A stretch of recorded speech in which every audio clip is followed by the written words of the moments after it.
어머니, 손주들 얼굴 보시려면 매달 200만 원씩 주셔야죠. 제 며느리 입에서 나온 이 말을 저는 평생 잊을 수가 없습니다. 안녕하세요. 저는 71살 이효정입니다. 남편과 일찍 사별한 후 혼자 아들을 키우며 평생을 희생했습니다.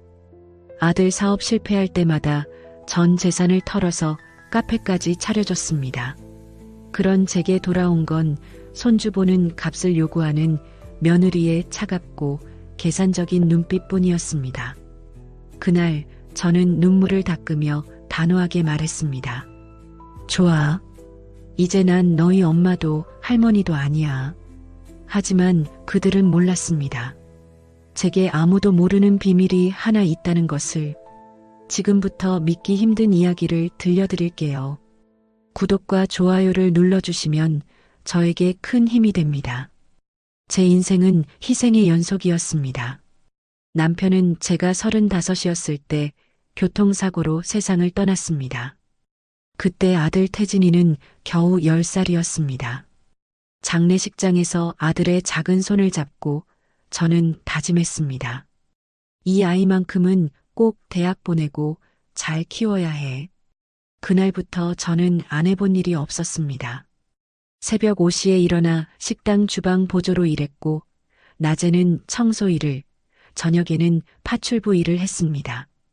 손가락에 칼자국이 수없이 생겼고, 무릎은 걸레질로 까맣게 변했습니다. 하지만 전 행복했습니다. 아들이 학교에서 상을 타올 때마다 전 세상을 다 가진 것처럼 기뻤습니다. 남편이 죽고 받은 보험금은 3천만 원이었습니다. 주변에서는 그 돈으로 가게를 차리라고 전세를 늘리라고 했습니다.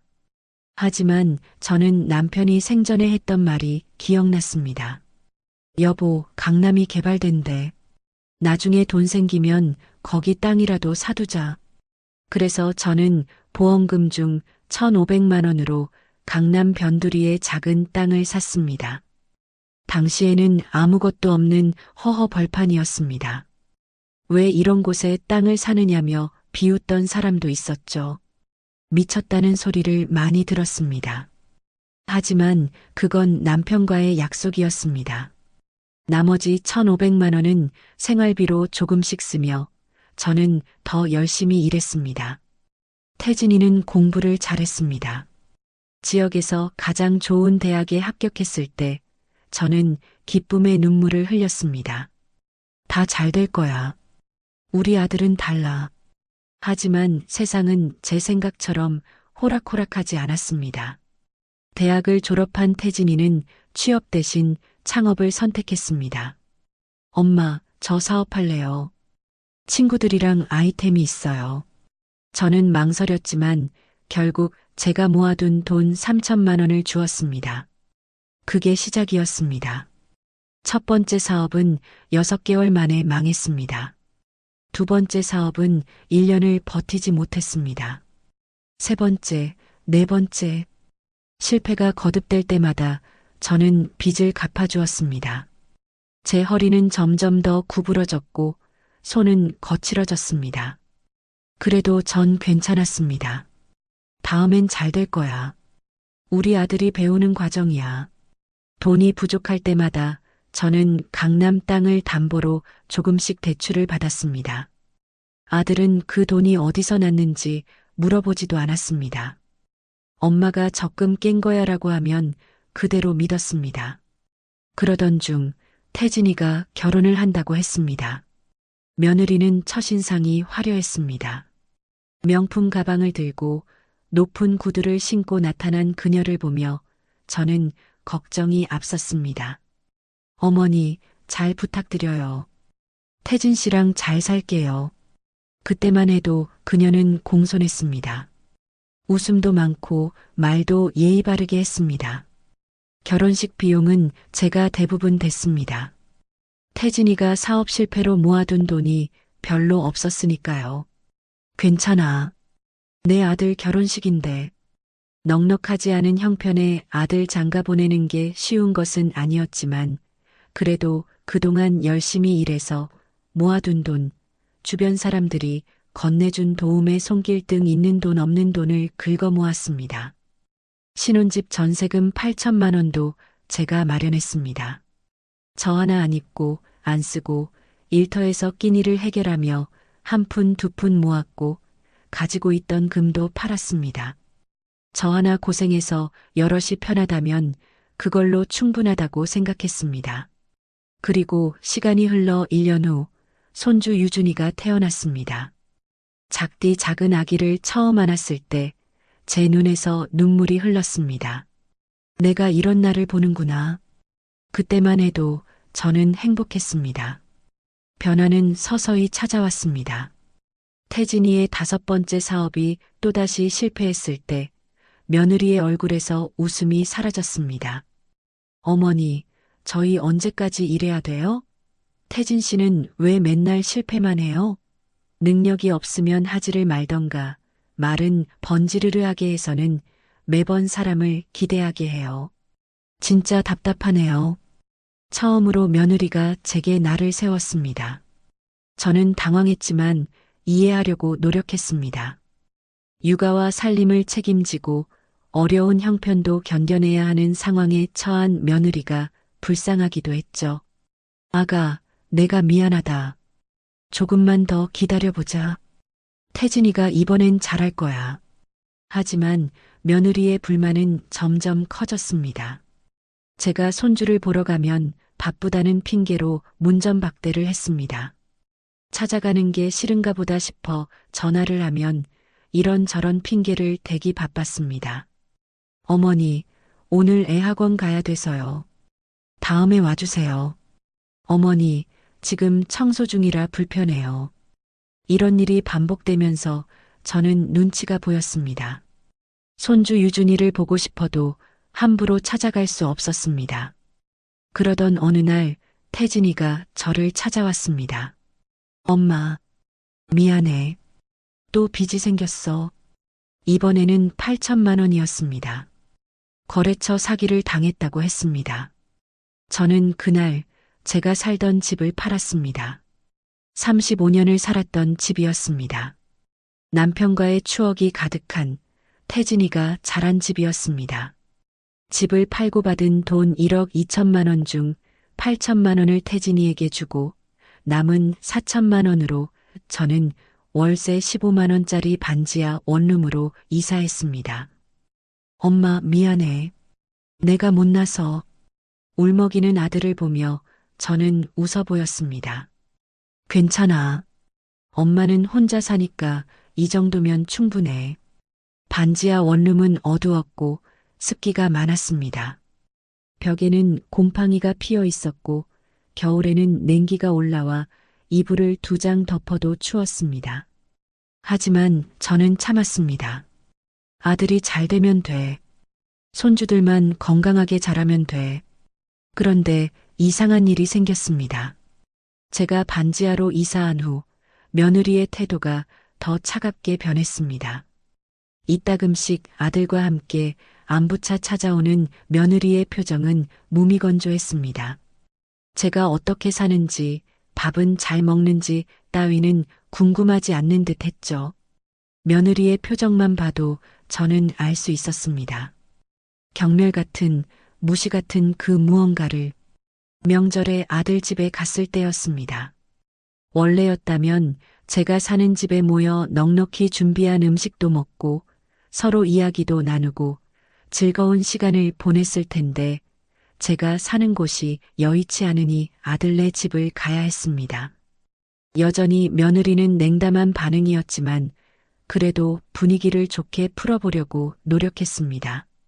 항상 집에 가면 빈손으로 가는 일은 없었기에 명절이기도 하니 비싼 과일을 사들고 갔습니다.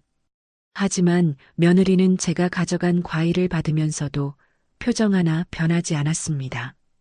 어머니, 이런 거 안 가져오셔도 돼요. 우리가 알아서 준비할게요. 손주 유준이는 그새 훌쩍 커서 중학생이 되어 있었습니다. 유준아, 할머니 왔다. 아, 네 할머니. 아이는 고개만 끄덕이고 방으로 들어가 버렸습니다. 며느리가 웃으며 말했습니다. 애가 사춘기라서요. 이해해 주세요. 하지만 저는 알았습니다. 손주가 저를 멀리하도록 뭔가 말을 했다는 것을. 그날 집에 돌아와 반지하 방에 누워 천장을 바라봤습니다. 곰팡이 핀 천장이 희미하게 보였습니다. 내가 뭘 잘못한 걸까? 눈물이 흘렀지만 저는 소리내어 울지 않았습니다. 옆방에 사는 대학생에게 들릴까봐. 그로부터 2년이 흘렀습니다. 태진이는 여전히 사업에 실패를 거듭했고 저는 일용직 청소일로 생계를 이어갔습니다. 식당에서는 나이가 많다는 이유로 일을 시키다가도 1년을 채 넘기기 힘들었고 결국 이곳 저곳을 전전하다 한 업체를 소개받아 청소일을 시작했죠. 70이 넘는 나이에 대형마트 화장실 청소, 건물 청소 등을 했습니다. 허리는 아팠지만 저는 할 수 있는 일을 해야 했습니다. 반지하 월세 15만 원과 생활비를 벌기 위해서, 그리고 혹시 모를 상황에 대비해 모아둘 돈을 마련하기 위해서. 그러던 어느 날 태진이가 전화를 했습니다. 엄마, 내가 이번엔 진짜 기회를 잡았어. 역세권에 카페 하나만 차리면 대박 날 것 같아. 또다시 사업 이야기였습니다. 저는 한숨이 나왔습니다. 태진아, 엄마는 이제 정말 돈이 없어. 엄마, 이번이 마지막이야. 제발 좀 도와줘. 유준이도 이제 고등학생인데 아빠가 이래서 되겠어? 저는 망설였습니다. 제 손에 남은 건 4천만 원 뿐이었습니다. 하지만 태진이는 1억 5천만 원이 필요하다고 했습니다. 고민 끝에 저는 강남 땅을 담보로 대출을 받았습니다. 그동안 조금씩 받았던 대출 원금을 갚아가며 15억의 담보 한도가 남아 있었습니다. 저는 1억 2천만 원을 대출받아 제 저축 4천만 원과 합쳐 1억 6천만 원을 태진이에게 주었습니다. 엄마, 고마워. 이번엔 꼭 성공할게. 진짜로. 태진이의 눈에서 눈물이 흘렀습니다. 그 눈물의 의미를 알 수는 없었지만 전 아들을 안아주었습니다. 이번엔 정말 잘 됐으면 좋겠다. 그런데 제 손에 남은 건 아무것도 없었습니다. 매달 대출 이자 60만 원을 갚아야 했습니다. 청소일로 버는 월 80만 원 중 60만 원을 이자로 내고 20만 원으로 생활해야 했습니다. 월세를 내고 나면 식비로 쓸 돈이 거의 없었습니다. 저는 하루 한 끼로 버텼습니다. 그렇게 태진 카페가 오픈했습니다. 며느리는 SNS에 카페 사진을 열심히 올렸습니다. 우리 남편이 드디어 자기 사업 시작했어요. 다들 응원해주세요. 신기하게도 카페는 대박이 났습니다. 인테리어가 예쁘다고, 커피가 맛있다고 입소문이 났습니다. 한 달 만에 손익분기점을 넘었고 3개월 후에는 한 달에 순수익 700만 원을 벌기 시작했습니다. 저는 정말 기뻤습니다. 드디어 우리 아들도 잘 되는구나. 하지만 이상한 일이 벌어지기 시작했습니다. 며느리가 명품 가방을 들고 다니기 시작했습니다. 한 번은 아들네 집 근처를 지나가다 며느리를 봤는데 외제차를 타고 지나가는 모습도 보았습니다. 아들에게 물어봤더니 자금 여유가 생겨서 오래 타던 차를 바꿨다고 했죠. 그리고 손자를 통해서 본 며느리의 SNS에는 고급 레스토랑 인증샷이 가득했습니다. 그래, 이제 좀 여유가 생겼나 보다. 저는 카페 일을 도와주러 갔습니다. 태진아, 엄마가 설거지라도 해줄게. 그런데 며느리가 제 앞을 막아섰습니다. 어머니, 손님들 앞에서 너무 촌스러우시잖아요. 그냥 집에서 쉬세요. 저는 얼어붙었습니다. 촌스럽다고? 태진이는 옆에서 아무 말도 하지 않았습니다.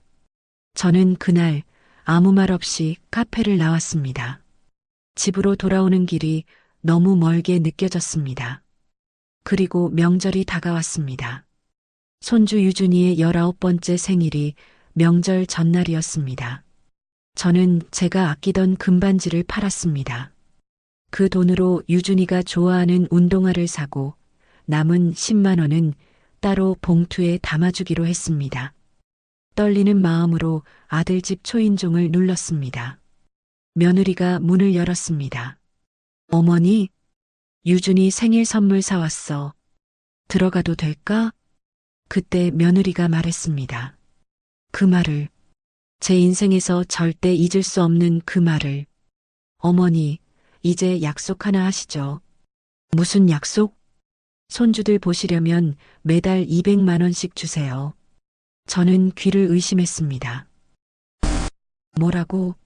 그게 무슨 소리니? 이해를 못하겠구나.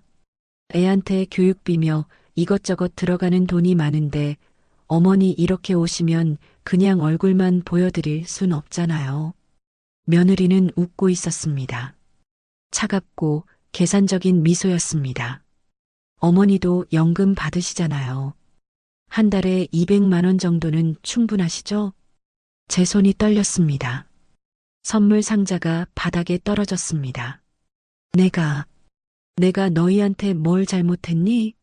내 새끼 보고 싶어서 온다는데 보려면 200만 원을 달라니. 내가 어떻게 이해를 해야 하는 거니? 잘못은요. 그냥 비즈니스예요, 어머니. 요즘 추세예요. 며느리는 팔짱을 끼고 제게 말했습니다. 요즘은 다 그래요. 윈윈이라고 들어보셨죠? 어머니는 손주 보고 우린 돈 받고 공평하잖아요. 저는 집안을 봤습니다. 태진이가 소파에 앉아 있었습니다. 고개를 숙인 채 태진아, 너도 이 생각이니? 이 터무니없는 소리가 맞다고 생각해? 내가 어떻게 받아들여야 할까? 손주 보고 싶으면 돈 내고 보라는데. 이게 맞아? 아들은 대답하지 않았습니다. 그 침묵이 답이었습니다. 저는 그 순간 무언가가 끊어지는 소리를 들었습니다. 71년 인생에서 가장 큰 배신의 순간이었습니다. 눈물도 나오지 않았습니다. 그저 차갑게 단호하게 말했습니다. 알았다. 어머, 진짜요? 그럼 이번 달부터. 아니, 저는 며느리의 말을 끊었습니다. 이제 난 너희 엄마도 할머니도 아니야. 예, 다시는 연락하지 마. 손주 얼굴도 보지 않을 거야. 어머니, 뭐 하시는 거예요? 진담이에요? 진담이야. 이제 난 너희와 남이야. 저는 돌아섰습니다. 뒤도 돌아보지 않았습니다. 계단을 내려가면서 저는 평생 참았던 눈물을 쏟아냈습니다. 하지만 동시에 이상한 해방감이 느껴졌습니다. 이제 그만 주자. 이제 그만 희생하자. 그날 밤 저는 반지하 방에서 혼자 지난 세월을 되돌아봤습니다. 곰팡이 핀 벽을 보면서 저는 제 인생을 반추했습니다. 청소 일을 하며 모은 돈, 팔았던 결혼반지, 남편의 보험금, 살았던 집, 모든 걸 아들에게 쏟아부었습니다. 그런데 돌아온 건 손주 보는 값을 내라는 말이었습니다. 내가 뭘 잘못한 걸까? 너무 많이 준 게 잘못일까? 그때 휴대전화가 울렸습니다. 오랜 친구 김인숙이었습니다. 효정아, 나 인숙이야. 요즘 연락이 없길래 걱정했어. 인숙이는 제가 젊은 시절 식당에서 일할 때 만난 친구였습니다. 그녀는 악착같이 돈을 모아 부동산 중개업을 시작했고 지금은 작은 부동산 사무실의 사장이 되어 있었습니다. 인숙아. 제 목소리에서 인숙이는 뭔가 눈치챘습니다. 무슨 일 있어? 목소리가 왜 그래? 저는 그동안의 일을 털어놓았습니다. 며느리의 말, 아들의 침묵, 모든 것을. 뭐, 그게 말이 돼? 인숙이의 목소리가 떨렸습니다. 효정아, 당장 나와. 내가 데리러 갈게. 커피라도 한잔 하면서 이야기하자. 인숙이는 30분 후 제 반지하 집 앞에 나타났습니다. 제 방을 본 인숙이의 얼굴이 일그러졌습니다. 아니, 이사했다는 집이 여기야? 여기서 산지 얼마나 됐어? 2년 좀 넘었지. 아들이 알아? 그럼 알지. 아니, 이사한 거 말고. 환경이 이렇다는 거 아냐고. 저는 아무 말도 못했습니다. 월세 15만 원짜리 방이 좋으면 얼마나 좋겠습니까? 아들이나 며느리가 이따금씩 온다고 할 때면 온 힘을 다해 청소를 해놓았거든요. 환기를 시켜도 금세 쿰쿰한 냄새가 차오르는 곳. 평소에 잘 뿌리지도 않는 탈취제도 뿌려가며 잘 사는 척 했던 겁니다. 인숙이는 곰팡이 핀 벽을 만져봤습니다. 언니, 이거 건강 해로워. 나이 드신 분이 이런 데서 살면 안 돼. 괜찮아. 나 혼자 사니까 이 정도면 충분해. 그때 인숙이가 제 손을 잡았습니다. 언니, 이제 그만 좀 해. 너무 힘들어 보여. 지금까지 그만하면 된 거 아니야? 그리고 인숙이가 조심스럽게 말했습니다. 언니, 그 땅 말이야. 땅? 언니가 30년 전에 산 그 강남 땅 말이야. 기억하지? 저는 조용히 고개를 끄덕였습니다. 잊고 있던 땅, 정말이지 사는 게 바빠 저에게 땅이 있다는 사실조차 잊고 살았습니다. 그 땅을 산 건 30년 전. 남편이 교통사고로 세상을 떠나고 받은 보험금 3천만 원 중 1,500만 원으로 산 땅이었죠. 그 땅은 30년 동안 아무도 모르는 제 비밀이었습니다. 아들에게도 말하지 않았습니다. 언젠간 쓸모가 생기겠지 했던 땅이었는데 인숙이의 말에 불현듯 그 땅이 떠올랐습니다. 언니, 지금 그 땅 시세가 얼마인지 알아? 얼마? 자그마치 45억이야. 지금 한 평도 사고 파니 많이 하는 세상이야. 그만큼 땅이 귀해졌어. 괜히 강남이 아니라니까? 변두리 땅이라도 무시 못해. 저는 숨이 멎는 것 같았습니다. 인숙이는 제 놀란 표정을 보며 말을 이었습니다. 놀랍지? 1,500만 원짜리가 45억이 됐어. 그 일대가 재개발 구역으로 확정됐거든. 강남이 이미 오래전에 개발돼서 지금 부자 동네라고 하잖아. 이왕 할 거면 나머지 땅도 다 해버려라 한 게 몇십 년인데 그게 이제야 실현된 거야. 백마 아파트도 재개발된다잖아. 그럼 말 다 한 거지. 인숙이는 서류 몇 장을 꺼냈습니다. 언니, 나 부동산 하면서 계속 관리해뒀어. 세금도 다 냈고. 언니 명예 그대로야. 저는 서류를 보며 멍했습니다. 45억. 상상도 할 수 없는 돈이었습니다. 근데 언니, 지금 대출이 얼마나 있어? 1억 2천만 원. 이번에 카페 자금 줄 때 받았어. 그럼 땅 팔면 거의 44억이 남네. 언니, 이제 그만 아들한테 주는 것 좀 그만해. 언니도 언니 인생 살아야지. 하지만은 무슨. 아들이 언니한테 뭘 해줬는데? 손주 보려면 돈 내래. 인숙이의 목소리에 분노가 섞여 있었습니다. 언니, 정신 차려. 이제 언니를 위해 살아야 해.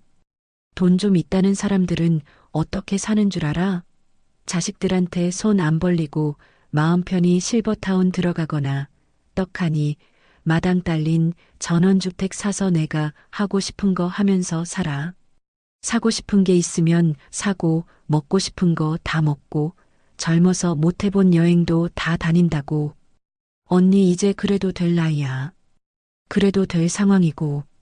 그날 밤 저는 잠을 이룰 수 없었습니다. 44억. 그 돈이면 아들의 모든 빚을 갚고도 남습니다. 손주들 교육비도 충분히 대줄 수 있습니다. 인숙이 말대로 하고 싶은 것들을 다 하면서 살 수 있었습니다. 하지만 며느리의 그 말이 계속 귓가에 맴돌았습니다. 손주들 보시려면 매달 200만 원씩 주세요. 아들의 침묵이 떠올랐습니다. 그리고 저는 깨달았습니다.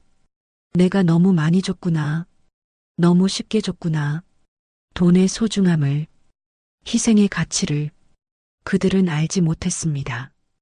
왜냐하면 제가 너무 쉽게, 너무 많이 주었으니까. 그날 저는 결심했습니다.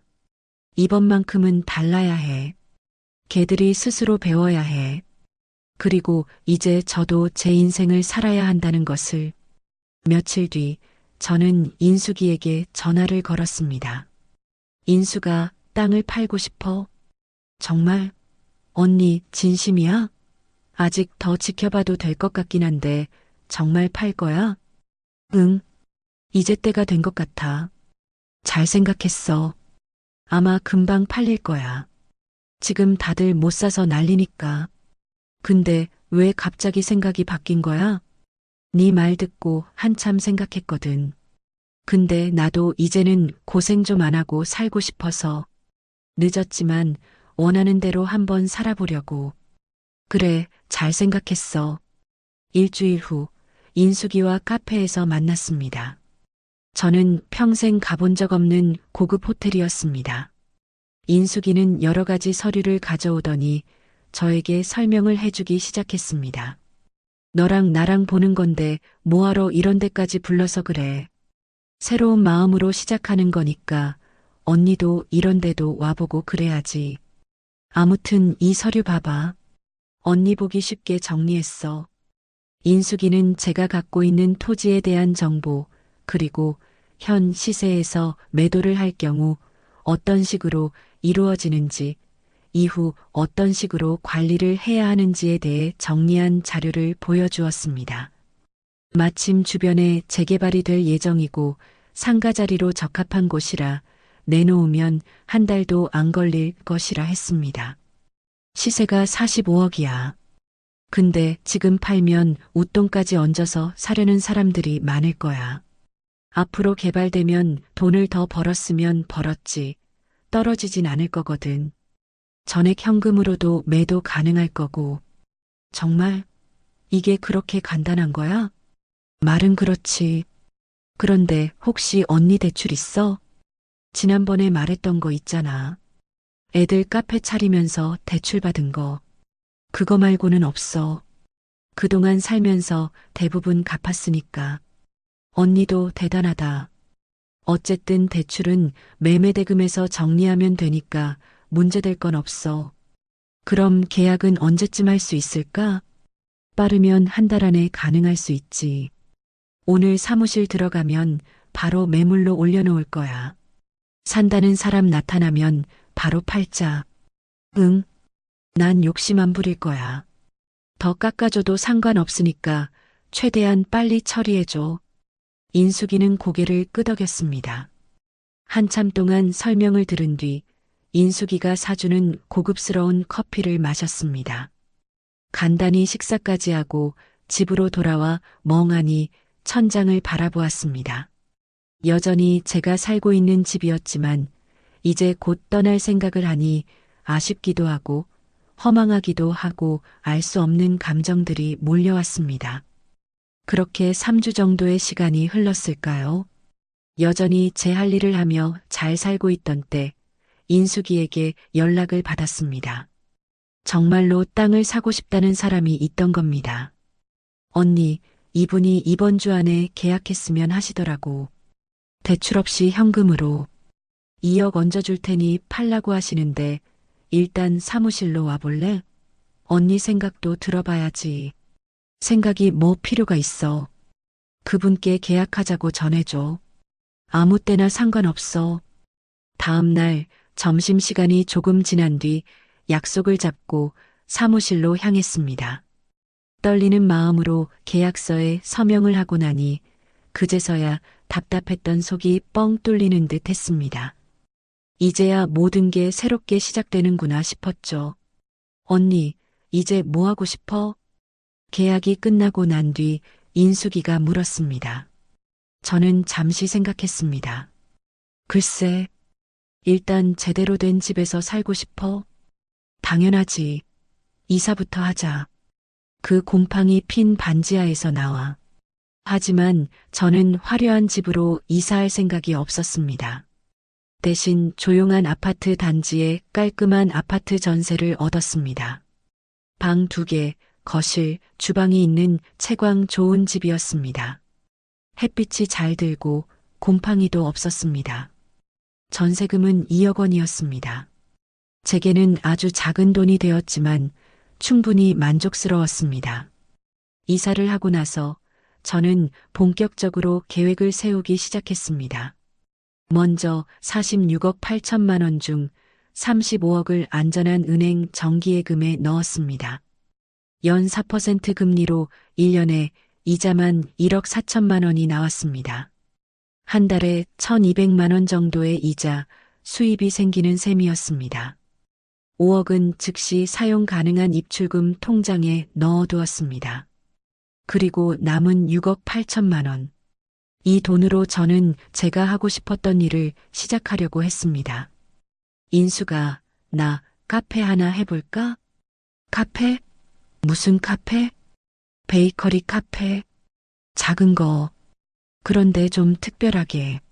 저는 평생 요리를 했습니다. 빵도 직접 만들어 봤고 커피도 배웠습니다. 어떻게 특별하게? 나처럼 나이 드신 분들, 일하고 싶은데 일자리가 없는 분들을 위한 카페. 노인 일자리를 만들고 싶어. 인숙이의 눈이 반짝였습니다. 언니 대박이다. 그거 진짜 좋은 아이디어야. 나처럼 계속 일하고 싶은 분들 계시잖아. 근데 나이 때문에 일자리를 못 구하시는 분들, 아니면 나랑 비슷한 상황이신 분들. 그분들과 함께 일하고 싶어. 한 달 동안 저는 여러 곳을 알아봤습니다. 역세권의 좋은 위치, 유동인구가 많고 접근성이 좋은 곳, 그리고 한 곳을 발견했습니다. 이 자리 괜찮은데? 임대료는 월 300만 원, 보증금 5천만 원, 넓이는 25평 정도로 아담했습니다. 여기로 하자. 인테리어에 2억을 투자했습니다. 따뜻하고 아늑한 느낌의 인테리어. 할머니의 주방 같은 편안한 분위기를 냈습니다. 그리고 직원을 모집했습니다. 60세 이상 어르신을 우대합니다. 일 경험이 없어도 됩니다. 성실하게 배우실 의지만 있으시면 됩니다. 5분의 어르신이 지원하셨습니다. 모두 60대 후반에서 70대 초반이었습니다. 제가 모두 교육해 드릴 거예요. 빵 만드는 법, 커피 내리는 법, 손님 응대하는 법. 저는 그분들에게 시급 1만 4천 원을 드리기로 했습니다. 최저임금보다 높은 금액이었습니다. 그리고 매달 순수익의 30%는 보너스로 나눠드릴 거예요. 그분들의 눈에서 희망을 봤습니다. 저처럼 나이 들어서도 일하고 싶은 분들, 존중받으며 일하고 싶은 분들. 카페 이름은 할머니의 작은 빵집으로 할게요. 인숙이가 웃었습니다. 언니, 분명 잘 될 거야. 3주 동안 저는 직원분들을 교육했습니다. 물론 메인 제빵사가 있었지만 함께 기본기를 알려주기로 한 겁니다.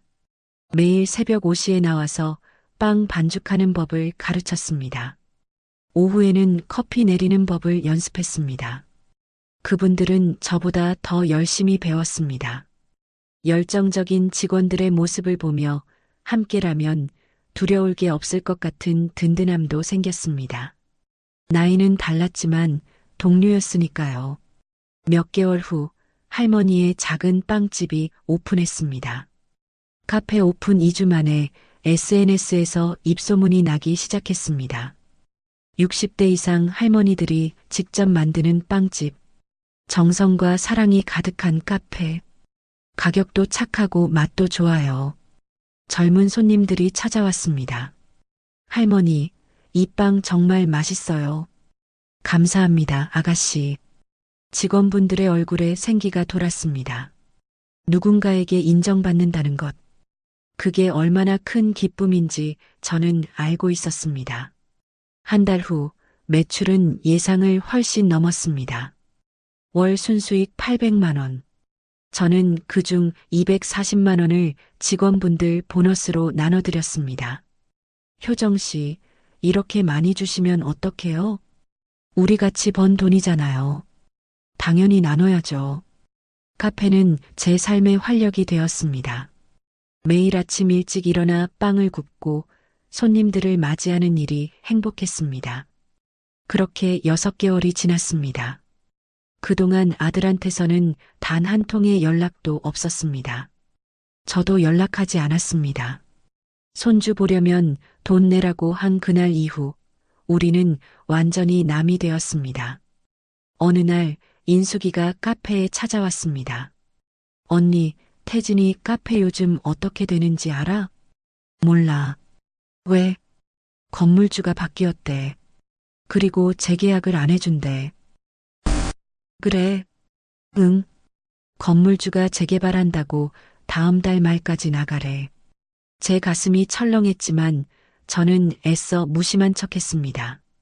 그럼 다른 데 가면 되겠네.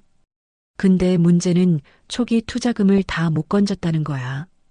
카페가 잘 되다가 요즘 매출이 떨어졌대. 왜? 며느리가 SNS에서 갑질 논란이 났대. 손님한테 불친절하고 직원들한테 함부로 대한다고. 저는 아무 말도 하지 않았습니다. 그리고 태진이가 주식 투자한다고 카페 수익금 날렸대. 5천만 원. 지금 빚더미에 앉았다던데. 명품도 다 팔고 외제차도 팔았대. 이러지도 저러지도 못하고 있는 거야. 저는 창밖을 바라봤습니다. 가슴이 아팠지만 저는 참았습니다.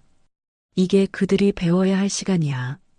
그리고 얼마 뒤 인숙이를 통해 소식을 들었습니다. 태진이 부부가 카페를 완전히 접었다고.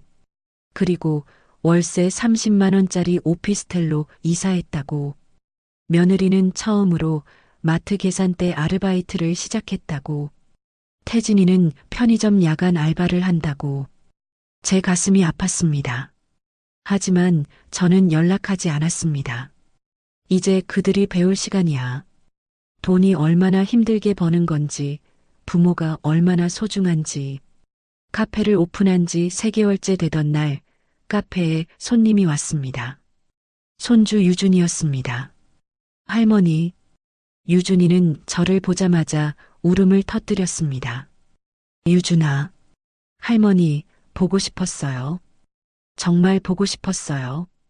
저는 손주를 안았습니다. 한참을 그렇게 서 있었습니다.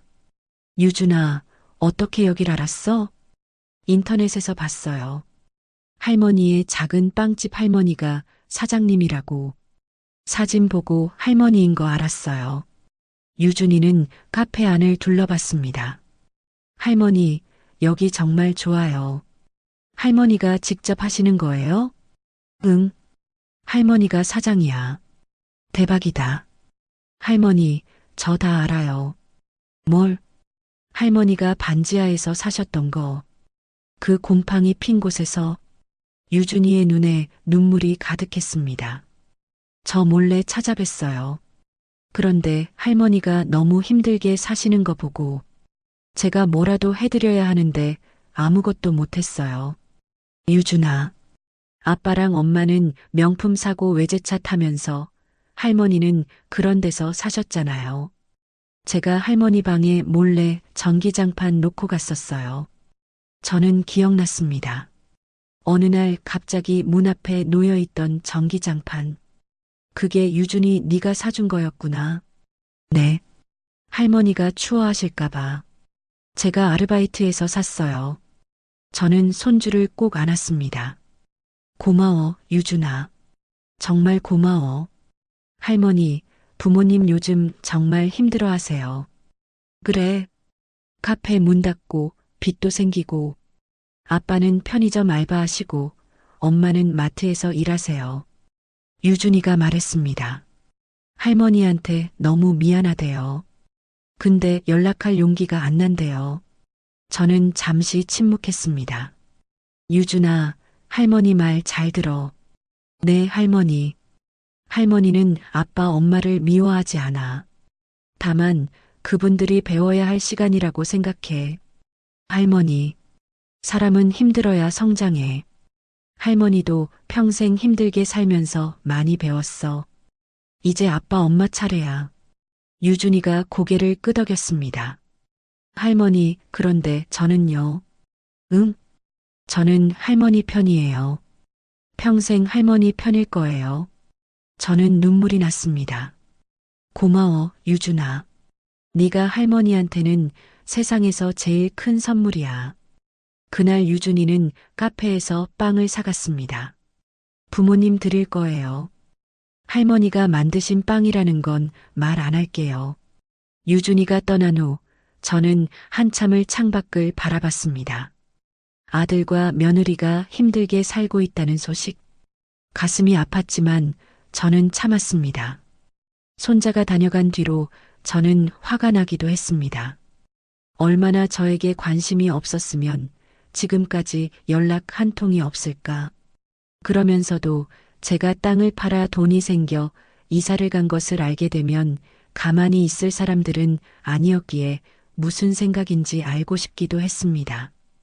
차라리 돈을 달라고 득달같이 달려들기라도 하면 속 시원해 욕이라도 해줄 것을, 미안하다고 울면서 빌기라도 하면 제가 뭐라고 한마디라도 해주지 않았을까 싶었던 거죠.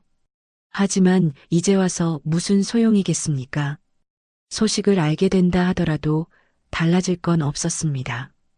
이제 그들이 스스로 일어서야 해. 그로부터 1년이 흘렀습니다. 저는 할머니의 작은 빵집을 운영하며 제 인생을 살았습니다.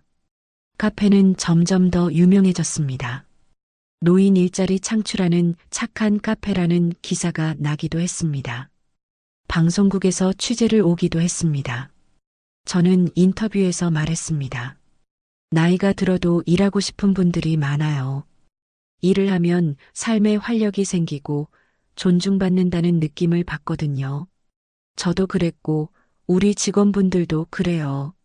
매달 순수익 1,000만 원 중 300만 원은 직원분들께 보너스로 드렸습니다. 나머지 700만 원은 저축을 하거나 봉사활동에 사용했습니다. 어려운 이웃을 돕는 일, 무료 급식소에 빵을 기부하는 일, 독거노인분들께 도시락을 전달하는 일, 제가 평생 받고 싶었던 존중과 사랑을 다른 분들께 나눠드렸습니다. 인숙이와는 가끔 여행도 다녔습니다. 언니, 다음엔 제주도 갈까? 좋지. 가을에 가자. 저는 평생 누려보지 못한 자유를 만끽했습니다. 이른 아침 바다를 보러 가기도 하고, 미술관에 가기도 하고, 좋은 음악회에 가기도 했습니다. 누군가를 위해서가 아닌 오롯이 저를 위한 시간이었습니다. 반지하 방에서 곰팡이를 보며 울던 제가 아니었습니다. 전 이제 행복했습니다. 유준이는 가끔 카페에 들렀습니다. 할머니, 저 이번에 대학 붙었어요. 정말 축하한다. 우리 유준이. 할머니 덕분이에요. 제가 아르바이트 하면서 등록금 모았거든요. 할머니가 열심히 사시는 거 보고 저도 열심히 해야겠다고 생각했어요. 재수하긴 했지만 좋은 경험이었어요. 우리 손주 장하네. 그리고요, 할머니. 유준이는 제게 무언가 말하기를 망설이는 듯 했습니다. 괜찮아. 할 말 있으면 해봐.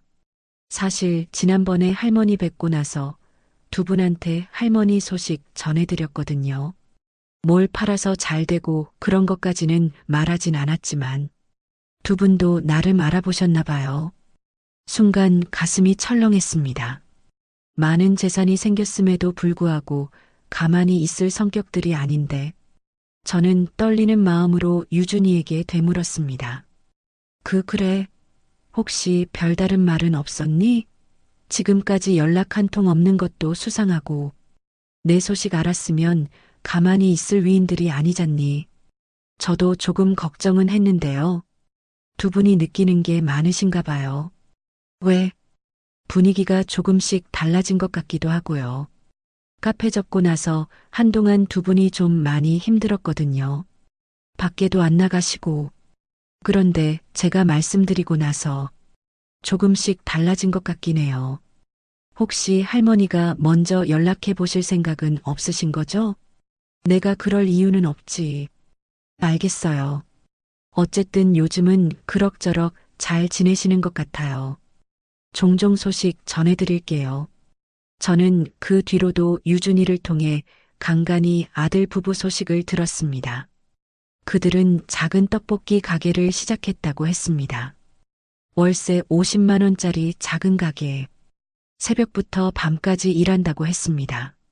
며느리는 명품 가방 대신 앞치마를 입고 떡볶이를 만든다고 했습니다. 태진이는 처음으로 장사의 고단함을 배우고 있다고 했습니다. 요즘 부모님 많이 달라지셨어요. 수업이 끝나 빵가게에 들른 유준이가 말했습니다. 예전엔 돈 이야기만 하셨는데 요즘은 손님들한테 친절하시고 서로 의지하시는 것 같아요. 그래. 네. 그리고 할머니 이야기를 자주 하세요. 얼마나 죄송한지, 얼마나 후회되는지. 그저께 아버지랑 맥주 한잔 했는데 눈물 보이셨거든요. 저는 아무 말도 하지 않았습니다. 할머니, 한 번만 만나주시면 안 돼요? 유준아. 저는 손주의 손을 잡았습니다. 할머니는 그들을 미워하지 않아. 다만 아직 때가 아니야. 할머니, 그들이 진짜 변했는지, 돈이 없어도 사람을 존중할 줄 아는지, 그걸 스스로 증명해야 해. 그때까지는 할머니도 기다릴 거야. 유준이가 고개를 끄덕였습니다. 2년째 되는 해, 저는 카페를 하나 더 열었습니다. 할머니의 작은 빵집 2호점. 이번에는 더 외진 곳, 노인 인구가 많은 동네에 열었습니다. 그리고 70대, 80대 어르신들을 더 많이 고용했습니다. 일할 수 있다는 것, 누군가에게 필요한 사람이라는 것, 그게 얼마나 큰 행복인지 저는 알아요. 방송 인터뷰에서 제 말에 많은 사람들이 공감했습니다. 카페는 성공적이었습니다. 저는 이제 2개의 카페를 운영하는 소규모 사업가가 되었습니다. 월 순수익 2천만 원. 하지만 저는 사치를 부리거나 남들에게 과시하지 않았습니다. 전세 아파트에서 검소하게 살았고 수익의 대부분은 직원분들과 나누거나 기부했습니다.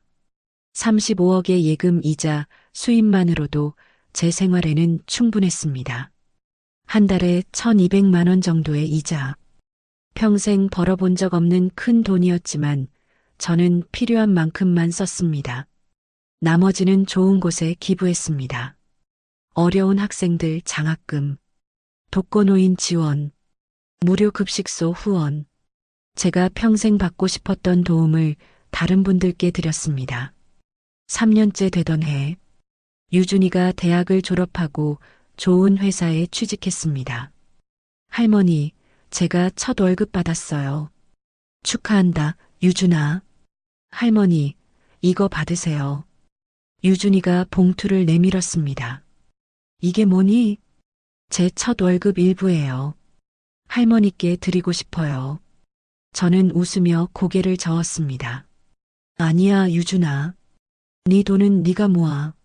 하지만 할머니는 부자야. 네가 열심히 사는 게 할머니한테 가장 큰 선물이야. 유준이가 울먹였습니다. 할머니 사랑해요. 할머니도 사랑한다. 우리 유준이. 그리고 유준이가 조심스럽게 말했습니다. 할머니, 부모님이 떡볶이 가게 3개로 늘렸어요. 그래. 네. 정말 열심히 하세요. 프랜차이즈 문의도 들어온대요. 완전히 달라지셨어요. 정말 바쁠 땐 저도 주말에 도와드리거든요. 저는 미소를 지었습니다. 잘 됐네. 할머니한테 정말 죄송하대요. 언젠가 용기 내서 사과드리고 싶대요. 그래. 저는 그저 짧게 대답했습니다. 하지만 제 마음속 깊은 곳에서는 작은 변화가 일고 있었습니다. 언젠가는 만날 수도 있겠지. 하지만 아직은 아니었습니다. 아직은 제 상처가 아물지 않았습니다. 손주 보려면 돈 내라던 그 말이 아직도 생생했습니다. 너무 질질 끄는 것도 같았지만 그동안 살아온 세월에 비하면 아무것도 아니었습니다. 저는 빵가게를 운영하면서 틈틈이 여행도 다니고 취미 생활도 하고 친구들과 시간을 보냈습니다. 돈이 많아서가 아니었습니다. 제가 저를 위해 산다는 것, 그것이 진짜 행복이었습니다. 그렇게 세월을 보내는 동안 손자 유준이는 군대도 다녀오고 대학을 졸업한 뒤 직장에 취직도 했습니다. 회사에 입사한 지 얼마 되지도 않았는데 승진을 했다며 소식을 알려주기도 했죠. 할머니, 저 이번에 승진했어요. 대단하다, 우리 유준이. 할머니 덕분이에요. 할머니가 보여주신 모습을 보고 배웠어요. 열심히 사는 게 뭔지, 정직하게 사는 게 뭔지. 유준이를 통해 간간히 아들 부부 소식을 들었습니다. 떡볶이 가게는 프랜차이즈 8개 지점으로 확장되었다고 했습니다. 이번에는 정말 자수성가였습니다. 작은 떡볶이 가게에서 시작해서 밤낮으로 일하며 키운 사업이었습니다. 며느리는 더 이상 명품을 쫓지 않았습니다. 손님들에게 친절했고 직원들을 존중했습니다. 태진이는 처음으로 장사가 뭔지 배웠습니다. 새벽에 일어나 재료를 손질하고 밤늦게까지 정리하는 일, 그 고단함 속에서 돈의 가치를, 노동의 가치를 배웠습니다. 부모님이 할머니한테 정말 죄송하대요. 유준이가 전했습니다. 매일 할머니 생각을 하신대요.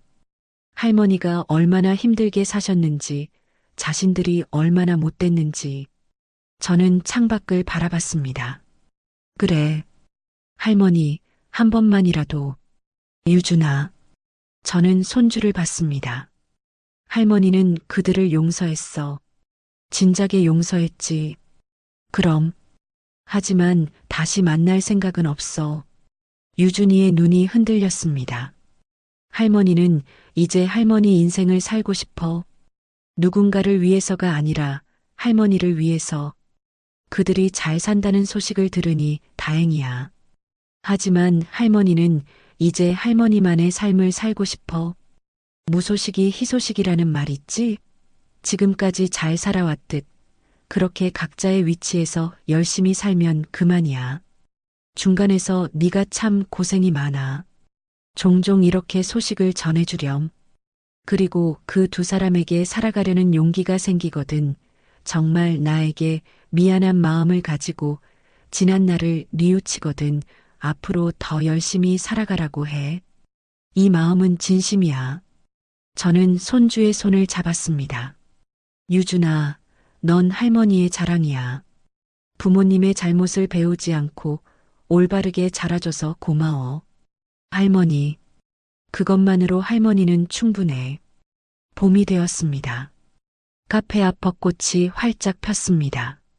저는 직원분들과 함께 카페 밖에 테이블을 내놓고 벚꽃을 보며 커피를 마셨습니다. 효정 씨, 우리 올해도 잘 부탁해요. 저야말로요. 우리 모두 건강하게 일해요. 웃음소리가 들렸습니다. 행복한 웃음이었습니다. 카페 안에는 손님들로 가득했습니다. 따뜻한 빵 굽는 냄새가 가게를 가득 채웠습니다. 저는 이 순간이 좋았습니다.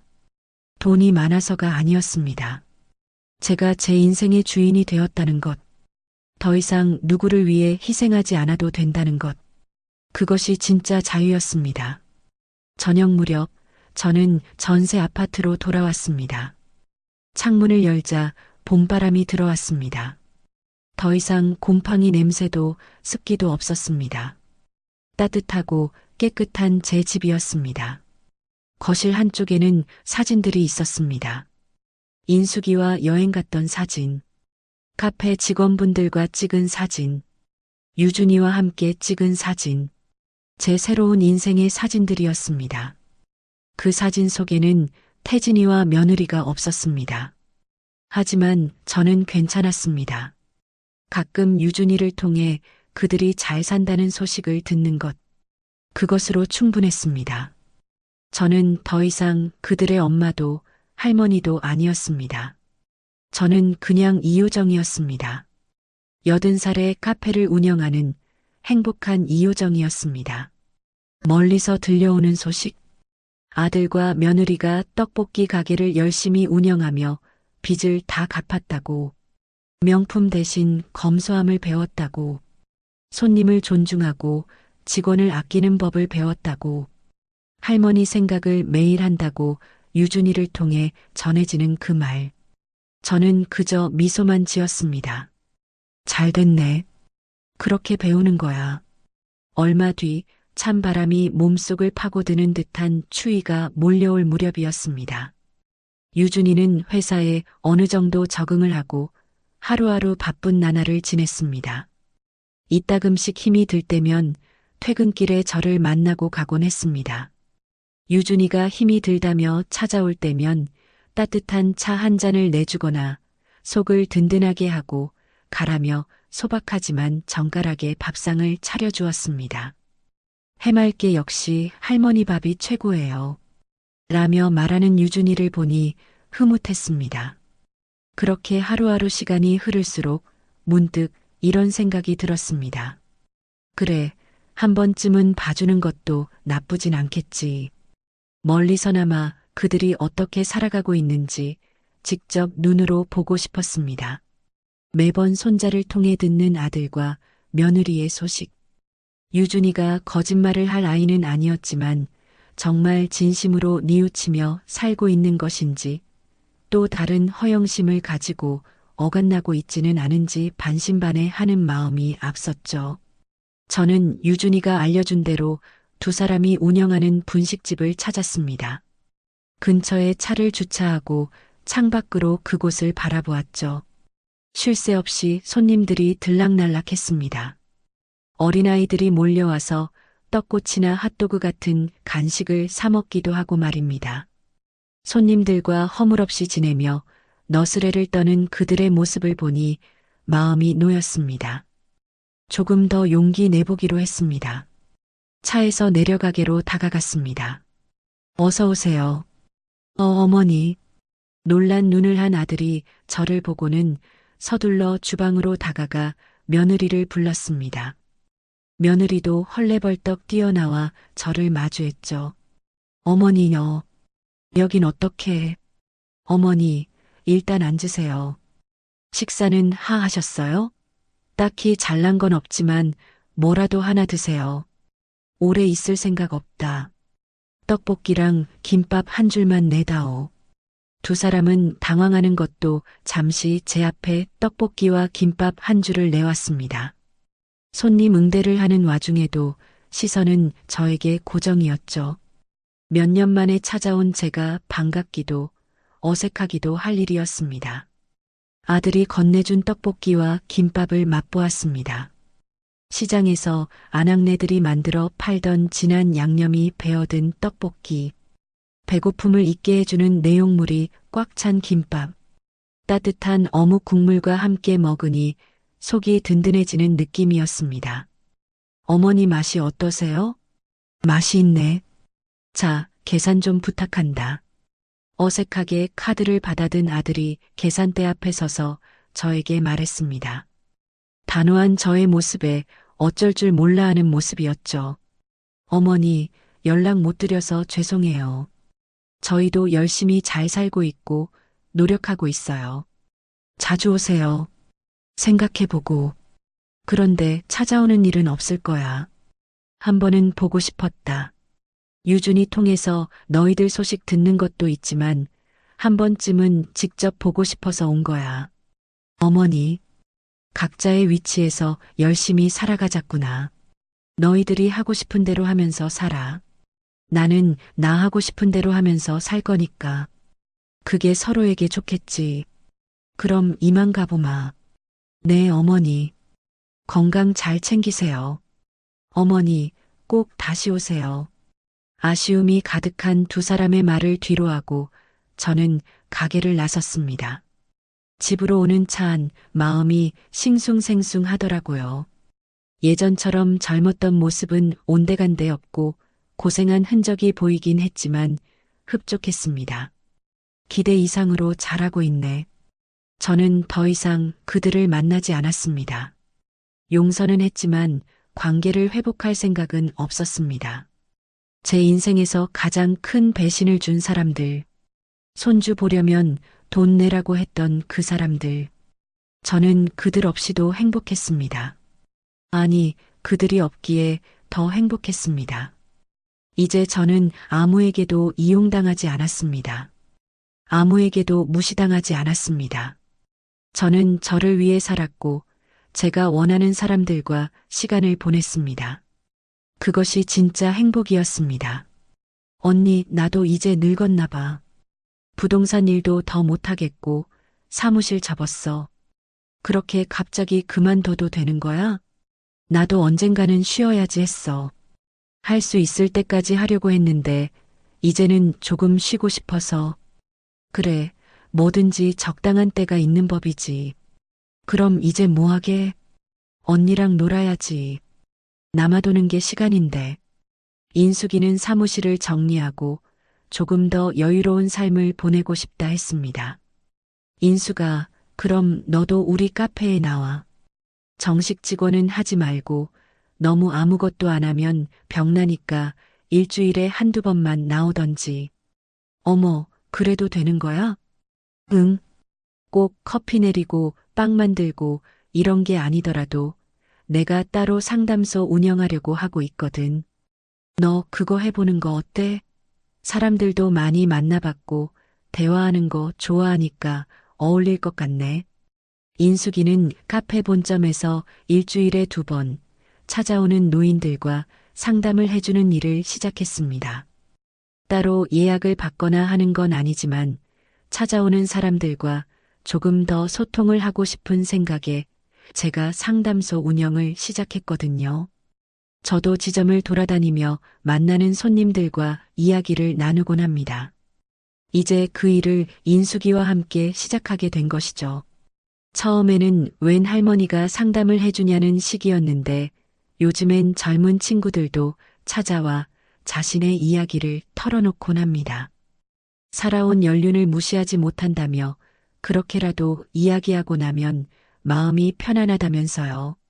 그렇게 나름의 제 인생을 살아가고 있었습니다. 시간이 제법 흐른 어느 봄날 저녁, 저는 베란다에 앉아 차를 마셨습니다. 따뜻한 차 한 잔, 조용한 음악, 창밖으로 보이는 벚꽃. 이것이 제가 71년을 희생하고 얻은 것이었습니다. 평화, 자유, 그리고 행복. 저는 미소를 지었습니다. 나 잘 살고 있어, 여보. 하늘 위 남편에게 말했습니다. 당신이 살아던 그 땅 덕분에 나 이렇게 잘 살고 있어. 고마워. 바람이 불었습니다. 마치 남편이 대답하는 것 같았습니다. 저는 눈을 감았습니다. 그리고 깨달았습니다. 진짜 부자는 통장 잔고가 아니라는 것을, 자신을 존중하고 자신을 위해 살 줄 아는 사람이 진짜 부자라는 것을, 그리고 때로는 사랑하는 사람을 놓아주는 것이 진짜 사랑이라는 것을. 어머니, 정육점 냄새 때문에 집안에 못 들어오세요. 밖에서 기다리세요. 우리 손자 서준이 8번째 생일날 아침이었습니다. 며느리 미영이가 현관문을 반쯤 열어놓고 내게 던진 첫 마디였어요.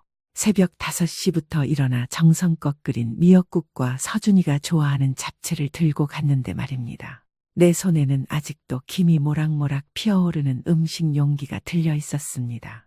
20해 동안 새벽 3시에 일어나 밤 10시까지 일한 덕분에 살 수 있었던 이 아파트 앞에서 말이에요. 뭐라고? 정육점 냄새라니? 나는 내 옷을 다시 한번 내려다봤습니다. 백화점에서 산 검정색 바지에 하얀 블라우스, 손자를 위해 특별히 꺼내 입은 연보라색 가디건이었어요. 정육점 문 닫은 지 벌써 3년이나 됐는데 무슨 냄새가 난다는 건지 모르겠더라고요. 어머니가 입으신 옷에서 아직도 고기 냄새가 진동을 해요. 오늘 제 친구들 오는데 어떻게 해요? 미영이는 코를 찌푸리며 한 발짝 뒤로 물러섰습니다. 마치 내가 더러운 물건이라도 되는 양 말이에요. 그 순간 등 뒤에서 아들 재현이의 목소리가 들렸습니다. 어머니, 미영이 말이 좀 일리가 있어요. 내 귀를 의심했습니다. 내가 45년 동안 키운 내 아들이 며느리 편을 든다고요. 오늘 미영이 학원 원장님들도 오시고 서준이 친구들 엄마도 다 의사 부인이나 교수 부인들이라서. 아들의 말이 내 가슴팍을 후벼 팠습니다.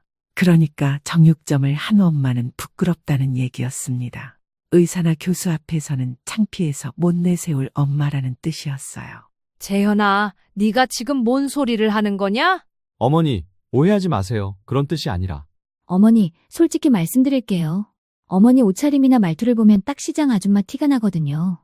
미영이의 입에서 나온 말은 정말 가슴을 도려내는 듯했습니다. 제가 강남에서 학원을 운영하잖아요. 체면이라는 게 있어서 그래요. 강남에서 학원 운영한다고 그렇게 으스댄다 싶었어요. 그 학원 보증금부터 인테리어비까지 내가 정육점에서 번 돈으로 대준 게 몇 천만 원인데 말입니다. 그런데 이제 와서 시장 아줌마 티난다고 창피하다니요. 시장 아줌마가 어때서? 그 시장 아줌마가 너희들 학원 차려주고 이 집도 사줬잖아. 그러니까 감사하죠. 하지만 그게 지금이랑 무슨 상관이에요? 미영이는 팔짱을 끼며 당당하게 말했습니다. 어머니, 솔직히 말씀드릴게요. 어머니 때문에 제가 동네에서 창피당하고 있어요. 창피당한다는 말에 정말 어이가 없었어요. 학원 학부모들이 저기 정육점 하던 시어머니 있는 집이야 하면서 수군거리거든요. 수군거린다는 말에 가슴이 찢어질 것 같았어요. 20년 동안 새벽같이 일어나서 이 집 사준 게 수군거릴 일이라니요. 이때 안에서 서준이 목소리가 들렸습니다. 할머니 왔어요? 할머니? 내 손자가 현관으로 뛰어나오려는 소리였어요. 하지만 미영이가 재빨리 문을 더 좁게 만들어 서준이를 막았습니다. 서준아, 할머니는 나중에 와. 지금은 안 돼. 왜요? 할머니가 미역국 끓여주신다고 했는데. 시끄러워. 엄마가 안 된다고 했으니까 안 되는 거야. 미영이가 서준이에게 소리를 지르는 모습을 보니 화가 머리끝까지 치솟았습니다. 내 손자한테 왜 그렇게 소리를 지르는 건지 모르겠더라고요. 미영아, 아무리 그래도 애한테 그렇게 소리 지를 일이야? 어머니가 와서 애를 다 버려놨잖아요. 어머니만 오면 서준이가 말을 안 들어요. 억지로 갖다 붙이는 소리였습니다. 내가 언제 서준이를 버려놨다는 건지 어이가 없었어요. 오히려 미영이가 맨날 학원 일 때문에 바쁘다며 서준이를 내게 맡기기만 했으면서 말입니다. 어머니, 일단 오늘은 그냥 집에 가 계시면 안 될까요? 아들마저 그런 소리를 하니 정말 기가 막혔습니다. 내가 사준 집에서 내가 쫓겨나야 한다는 거였어요. 재현아, 내가 지금 정신이 있는 거냐? 내 집에서 나가라고. 그런 뜻이 아니라 오늘 하루만 양보 좀 해주세요. 양보라는 단어를 쓰는 아들을 보니 더욱 화가 났습니다. 양보가 아니라 굴욕이었거든요. 어머니, 이 음식도 가져가세요. 저희가 따로 준비한 게 있어서요. 미영이가 내 손에서 음식 용기를 빼앗으려 했습니다. 새벽부터 정성껏 끓인 미역국과 잡채를 가져가라니요. 이게 뭔 소리야? 서준이 생일인데 할머니가 끓인 미역국을 왜 가져가? 솔직히 말씀드리면 저희 입맛에 안 맞아요. 너무 진하고 기름져서요. 그 말을 듣는 순간 내 손이 부들부들 떨렸습니다. 20해 동안 새벽같이 일어나 온 가족 밥 차려주고 키운 게 이런 취급을 받으려고였나 싶었어요. 어머니, 앞으로는 오시기 전에 미리 연락 주세요. 저희도 스케줄이 있으니까요. 스케줄이라니요. 내 손자 보는 것도 이제 스케줄을 잡아야 한다는 소리였습니다. 좋아, 알겠다. 나는 더 이상 말하고 싶지 않았습니다. 아들과 며느리의 얼굴을 똑똑히 받았어요. 내가 얼마나 무시당하고 있는지 제대로 깨달았거든요. 그리고 돌아서서 집으로 향했습니다. 엘리베이터를 타고 내려가면서 내 가슴이 터질 것 같았어요. 정육점에서 20해 동안 손가락 베고등 굽어가며 번 돈으로 산 집이었는데 말입니다. 그 집에서 정육점 냄새 난다며 쫓겨나다니요. 집에 돌아와서 거울을 봤습니다. 과연 내가 그렇게 부끄러운 모습일까 싶어서요. 거울 속 내 모습은 평범한 68세 할머니였습니다. 특별히 촌스럽지도 않았고 냄새가 나는 것 같지도 않았어요. 하지만 며느리 눈에는 시장 아줌마로만 보이나 보더라고요. 그날 밤 잠이 안 와서 뒤척이다가 서랍을 열었습니다. 그 안에서 오래된 사진 한 장을 꺼냈어요. 정육점 개업식 날 찍은 사진이었습니다. 28살 젊은 시절의 내 모습이 그 안에 있었어요. 앞치마를 두르고 환하게 웃고 있는 내 모습 말입니다. 그때는 정말 당당했었거든요. 내 힘으로 가게를 차리고 아들을 키운다는 자부심이 있었어요. 손님들도 내 고기 써는 솜씨를 인정해 주셨고요. 순심이 정육점 고기가 제일 좋다며 멀리서도 찾아왔었거든요. 그런데 언제부터 내가 이렇게 초라해진 걸까요? 언제부터 내 자식들 앞에서 고개를 숙이고 눈치를 보게 된 걸까요? 사진 속 젊은 내 모습을 보니 갑자기 눈물이 났습니다. 그때는 정말 무서울 게 없었는데 말이에요. 누구 앞에서도 당당하게 정육점 사장 성순심입니다라고 말할 수 있었거든요. 하지만 지금은 정육점 했다는 것조차 숨겨야 할 부끄러운 일이 되어버렸어요. 그날 밤 나는 결심했습니다. 더 이상 이런 굴욕은 당하지 않겠다고요. 20해 동안 새벽같이 일어나 온 가족을 먹여 살린 내가 왜 이런 취급을 받아야 하는지 모르겠더라고요. 그리고 문득 떠오른 사람이 있었습니다. 예전에 정육점 단골이었던 박지민이라는 아이였어요. 그 아이가 대학생 때 와서 사장님, 요리하는 법 좀 가르쳐 주세요라고 했던 기억이 났거든요. 내가 알려준 갈비찜 만드는 법을 공책에 빼곡히 적어가던 아이였어요. 그 아이가 지금 뭘 하고 있을까 궁금해졌습니다. 혹시나 해서 핸드폰을 뒤져봤더니 예전에 받았던 명함이 있더라고요. 요리 블로그 운영 박지민이라고 적혀 있었어요. 그 순간 뭔가 운명 같은 걸 느꼈습니다. 내일 당장 그 아이에게 연락해 봐야겠다고 생각했어요. 정육점 사장이었던 내가 그렇게 부끄러운 존재가 아니라는 걸 보여주고 싶었거든요. 그 일이 있고 난 다음 날부터 며느리 미영이는 아예 연락을 끊어버렸습니다. 평소 같으면 서준이 봐달라고 전화가 와야 할 시간인데 감감무소식이었어요. 일주일이 지나도록 손자 목소리 한 번 못 들었습니다. 견디다 못해 아들 재현이한테 전화를 걸었어요. 재현아, 서준이 어떻게 지내니? 잘 지내요. 어머니는 어때요? 아들 목소리가 좀 어색하더라고요. 평소랑 다르게 말을 아끼는 것 같았어요. 서준이 목소리 좀 들려줄 수 있냐? 지금 학원에 갔어요. 요즘 영어랑 수학 학원을 다니거든요. 8살짜리가 벌써 학원을 2개나 다닌다니 안쓰러웠어요. 그럼 언제 집에 오는데? 늦어요. 9시쯤 되어야 들어와요. 9시라니 8살 아이가 그런 시간까지 학원에 있다는 게 말이 되나 싶었습니다. 그럼 내가 저녁 때 가서 서준이 좀 봐야지. 어머니, 그건 좀 곤란해요. 곤란하다는 말에 가슴이 답답해졌습니다. 뭐가 곤란해? 내 손자 보는 게? 미영이가 요즘 스트레스를 많이 받고 있어서요. 좀 예민해져 있거든요. 또 며느리 핑계였습니다. 아들이 언제부터 이렇게 며느리 눈치만 보게 됐는지 한심했어요. 스트레스가 뭔 스트레스야? 학원 일 때문에? 그것도 있고, 어머니 때문에도 좀 그렇고요. 내 때문에 스트레스를 받는다는 소리에 화가 치밀었습니다. 내가 뭘 어쨌다고? 어머니가 갑자기 오셔서 분위기를 다 깼잖아요. 미영이 친구들 앞에서 창피를 당했다고 하더라고요. 창피를 당했다니요. 손자 생일에 할머니가 온 게 창피한 일이라는 말이었습니다. 재현아, 네가 지금 제대로 된 소리를 하는 거냐? 어머니, 일단 시간을 좀 가져봐요. 미영이 기분이 나아지면 연락드릴게요. 시간을 가져보자는 말이 가슴을 후벼 팠습니다. 내 손자 보는 것도 이제 허락을 받아야 한다는 거였어요. 더 이상 말하고 싶지 않아서 전화를 끊었습니다.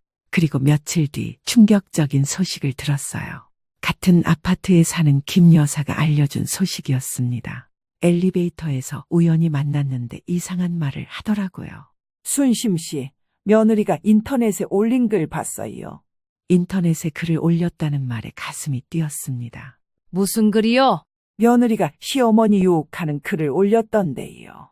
우리 딸이 보고 알려줬어요. 며느리가 나를 욕하는 글을 인터넷에 올렸다니요. 믿기지 않았습니다. 아무래도 순심 씨 얘기인 것 같던데. 정육점 했다는 것도 나오고요. 그 말을 듣고 집에 와서 급하게 딸한테 전화했어요. 우리 딸 현주가 컴퓨터를 잘 다루거든요. 현주야, 엄마 좀 도와줄 수 있냐? 컴퓨터로 뭔가 찾아봐야 하는데. 엄마, 무슨 일이에요? 딸에게 자초지종을 말했더니 놀라더라고요. 네? 언니가 인터넷에 엄마 욕하는 글을 올렸다고요? 딸이 바로 찾아봐 주겠다고 했습니다. 1시간 뒤에 딸에게서 전화가 왔어요.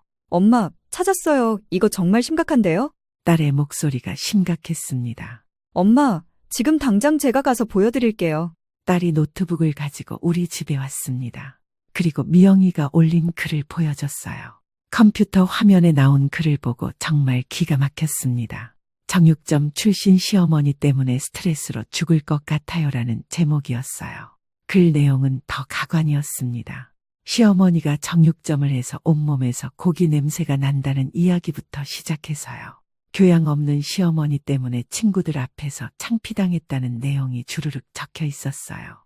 그리고 마지막에는 이런 시어머니를 둔 제가 불쌍하지 않나요? 라고 적혀 있더라고요. 엄마, 이건 너무 심한 거 아니에요? 언니가 어떻게 이럴 수 있어요? 딸도 화가 난 눈치였습니다.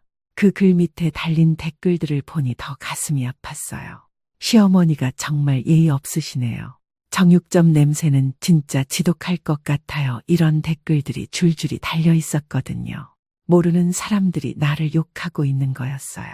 나를 한 번도 본 적 없는 사람들이 말입니다. 현주야, 이거 삭제할 수 있냐? 엄마가 올린 글이 아니라서 삭제는 안 돼요. 언니가 직접 지워야 해요. 미영이한테 직접 말해야 한다는 거였어요. 하지만 지금 상황에서 미영이한테 전화하기가 쉽지 않았습니다. 그래도 이런 글이 인터넷에 계속 있을 수는 없었어요. 모든 사람들이 다 보고 있다는 거잖아요. 용기를 내서 미영이한테 전화했습니다. 미영아, 나 순심이야. 어머니, 무슨 일이세요? 미영이 목소리가 차갑게 들렸습니다. 네가 인터넷에 올린 글 말인데. 아, 그거요? 그게 어쨌다는 거예요? 어쨌다는 거냐고 되묻는 미영이를 보니 더 화가 났습니다. 어쨌다니? 네가 나를 욕하는 글을 인터넷에 올려놨잖아. 욕한 게 아니라 사실을 쓴 거예요. 제가 스트레스 받는다고 썼는데 그게 욕인가요? 사실을 썼다는 말에 어이가 없었습니다. 미영아, 그 글 당장 지워. 싫어요. 왜 지워야 해요? 제 글인데 제가 쓰고 싶은 대로 쓸 거예요. 지우기 싫다고 버티는 미영이를 보니 정말 화가 머리끝까지 치솟았습니다. 네가 지금 정신이 있는 거냐? 시어머니를 인터넷에서 욕하는 게 정상이라고 생각해? 어머니가 먼저 저희한테 상처를 줬잖아요. 갑자기 오셔서 분위기 다 깨뜨리고요. 상처를 줬다는 말이 가슴을 찔렀습니다. 손자 생일에 할머니가 온 게 상처라니요. 어머니, 솔직히 말씀드릴게요. 어머니 때문에 제가 친구들한테 얼마나 창피당했는지 아세요? 또 창피당했다는 소리였습니다. 친구들이 시어머니가 정육점 하셨구나 하면서 이상한 눈으로 보는 거예요. 정육점 했다는 게 그렇게 부끄러운 일인가 싶었습니다. 정육점이 어때서? 그 정육점 돈으로 너희 학원도 차려주고 집도 사줬잖아. 그건 그거고 이건 이거죠. 제가 강남에서 학원을 하는데 체면이라는 게 있어요.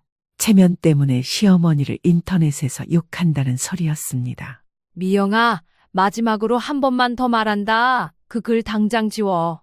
안 지워요. 어머니가 저한테 사과부터 하세요. 사과를 하라고 요구하는 미영이를 보니 기가 막혔습니다. 내가 뭘 잘못했다고 사과를 해? 갑자기 오셔서 저희 계획 다 망쳐놓고 친구들 앞에서 창피 주고 그런 것도 모르세요? 더 이상 대화가 통하지 않겠다 싶어서 전화를 끊었습니다. 하지만 마음이 너무 답답해서 아들한테 전화했어요. 재현아, 미영이가 인터넷에 나 욕하는 글 올린 거 알고 있냐? 네, 알고 있어요. 알고 있다는 말에 더 기가 막혔습니다. 알고 있으면서 왜 가만히 있어? 네 와이프가 내 엄마를 인터넷에서 욕하는데? 어머니, 미영이도 화가 나서 그런 거예요. 시간이 지나면 나아질 거예요. 시간이 지나면 나아진다는 소리에 허탈했습니다. 재현아, 가 지금 누구 편인지 똑똑히 해라.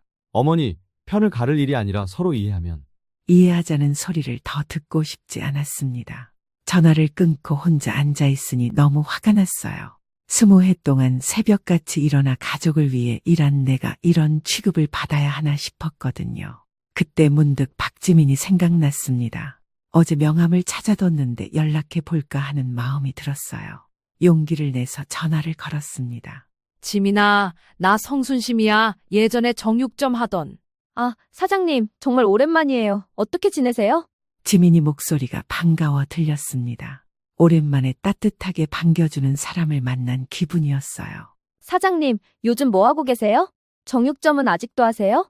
아니야, 벌써 문 닫은 지 3년 됐어. 나이도 들고 해서. 그러시구나. 사장님, 정육점 고기가 정말 맛있었는데 아쉬워요. 지민이가 내 고기를 그리워해주니 기분이 좋았습니다. 사장님, 혹시 시간 되시면 한번 만나뵐 수 있을까요? 드릴 말씀이 있어서요. 그래, 좋다. 언제 어디서 만날까? 내일 오후에 저희 집 근처 카페에서 만나요. 제가 위치 문자로 보내드릴게요. 지민이와 만나기로 약속하고 나니 마음이 조금 편해졌습니다. 오랜만에 내 편이 되어줄 사람을 만나는 기분이었어요. 다음날 약속 시간에 카페에 갔더니 지민이가 먼저 와 있었습니다. 대학생 때보다 많이 어른스러워진 모습이었어요. 사장님, 정말 오랜만이에요. 안 변하셨네요. 네가 참 많이 컸구나. 이제 어엿한 어른이 됐네. 지민이와 마주 앉으니 마음이 따뜻해졌습니다. 사장님, 요즘 어떻게 지내세요? 표정이 좀 안 좋아 보이시는데. 지민이가 내 기분을 알아차리니 울컥했습니다. 지민아, 사실 요즘 좀 힘든 일이 있어서. 지민이에게 며느리 이야기를 털어놨어요. 정육점 냄새 난다며 집에 못 들어오게 한 일부터 인터넷에 욕하는 글을 올린 일까지 말입니다. 사장님, 그게 정말 사실이에요? 며느리가 그렇게 했다고요? 응, 정말이야. 내가 거짓말할 이유가 있겠니? 그럼 정말 속상하셨겠어요. 사장님이 얼마나 좋으신 분인데. 지민이가 내 편을 들어주니 눈물이 날 것 같았습니다. 사장님, 그런데 제가 드릴 말씀이 있어요. 혹시 요리 관련해서 일해보실 생각은 없으세요? 요리 일이라니? 제가 지금 요리 블로그를 운영하고 있거든요. 그런데 사장님처럼 진짜 요리를 아시는 분이 필요해요. 요리 블로그라는 말에 관심이 생겼습니다. 사장님이 예전에 알려주신 갈비찜 레시피 아직도 그대로 해먹고 있어요. 그 맛을 잊을 수가 없거든요. 지민이가 내 요리를 그렇게 좋아해 준다니 기분이 좋았어요. 사장님, 혹시 관심 있으시면 저랑 같이 일해보시지 않을래요? 내가 뭘 할 수 있겠니? 나이도 많고. 나이가 뭐가 중요해요? 사장님만큼 요리를 잘 아시는 분이 어디 있어요? 지민이의 말에 마음이 움직였습니다. 오랜만에 내가 필요한 사람이라고 말해주는 사람을 만났거든요. 사장님, 천천히 생각해보세요. 저는 언제든 기다릴게요. 카페를 나서며 마음의 변화가 생겼습니다. 며느리가 나를 정육점 아줌마라고 업신여긴다면 진짜 실력을 보여주면 되겠다는 생각이 들었어요. 집에 와서 그동안 정리해둔 요리 레시피들을 꺼내봤습니다. 20해 동안 손님들한테 알려준 요리법들이 공책에 빼곡히 적혀 있었어요. 갈비찜부터 시작해서 불고기, 장조림, 각종 반찬 만드는 법까지 말입니다. 이 모든 게 내가 가진 진짜 실력이었거든요. 그 순간 결심이 서더라고요. 정육점 했다고 창피해할 게 아니라 정육점에서 쌓은 실력을 자랑스럽게 보여주겠다고 말입니다. 며느리가 시장 아줌마라고 무시한다면 그 시장 아줌마가 얼마나 대단한 사람인지 똑똑히 보여주겠다고 다짐했어요. 지민이와 만난 다음 날부터 나는 새로운 마음으로 요리 공부를 시작했습니다. 지민이가 요리 블로그를 같이 해보자고 했거든요. 20해 동안 쌓아온 요리 실력을 사람들에게 보여주고 싶었어요. 어느 날이었습니다. 같은 아파트 김 여사가 또 충격적인 소식을 가져온 거예요. 순심 씨, 이거 보셨어요? 며느리가 인터넷에 또 글 올렸다는데. 또 글을 올렸다는 소리에 가슴이 쿵했어요. 미영이가 왜 자꾸 이런 식으로 나를 괴롭히는지 정말 모르겠더라고요. 이번엔 또 뭘 썼다고 그래요? 동영상까지 올렸다는데 우리 딸이 봤다고 하네요. 동영상까지 올렸다니요. 믿기지 않아서 딸 현주한테 바로 전화했어요.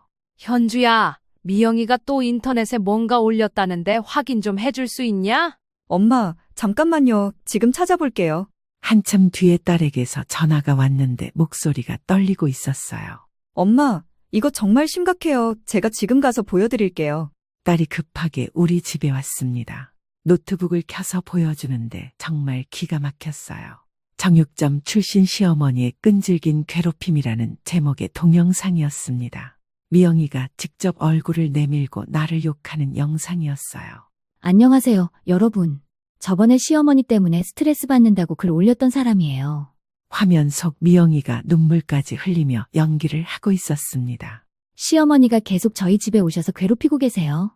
정육점 냄새도 심하고 말투도 너무 거칠어서 아이가 무서워해요. 아이가 무서워한다는 말에 가슴이 찢어질 것 같았습니다. 내가 언제 서준이를 무섭게 한 적이 있다는 건지 모르겠더라고요. 시어머니가 정육점 출신이라서 아이 교육에도 안 좋은 영향을 미치고 있어요. 아이 교육이 안 좋다는 말에 정말 화가 머리끝까지 치솟았어요. 서준이가 할머니 따라서 말투도 거칠어지고 친구들 앞에서 우리 할머니는 고기 파셨어라고 자랑한다니까요. 서준이가 나를 자랑했다는 말이 이렇게 비웃음거리가 되다니요. 제가 얼마나 부끄러운지 아세요? 서준이 친구 엄마들이 다 의사나 교수 부인들인데. 20해 동안 새벽같이 일어나 가족 먹여 살린 내가 교양이 없다니요. 여러분도 이런 시어머니가 있으면 어떻게 하시겠어요? 정말 스트레스로 죽을 것 같아요.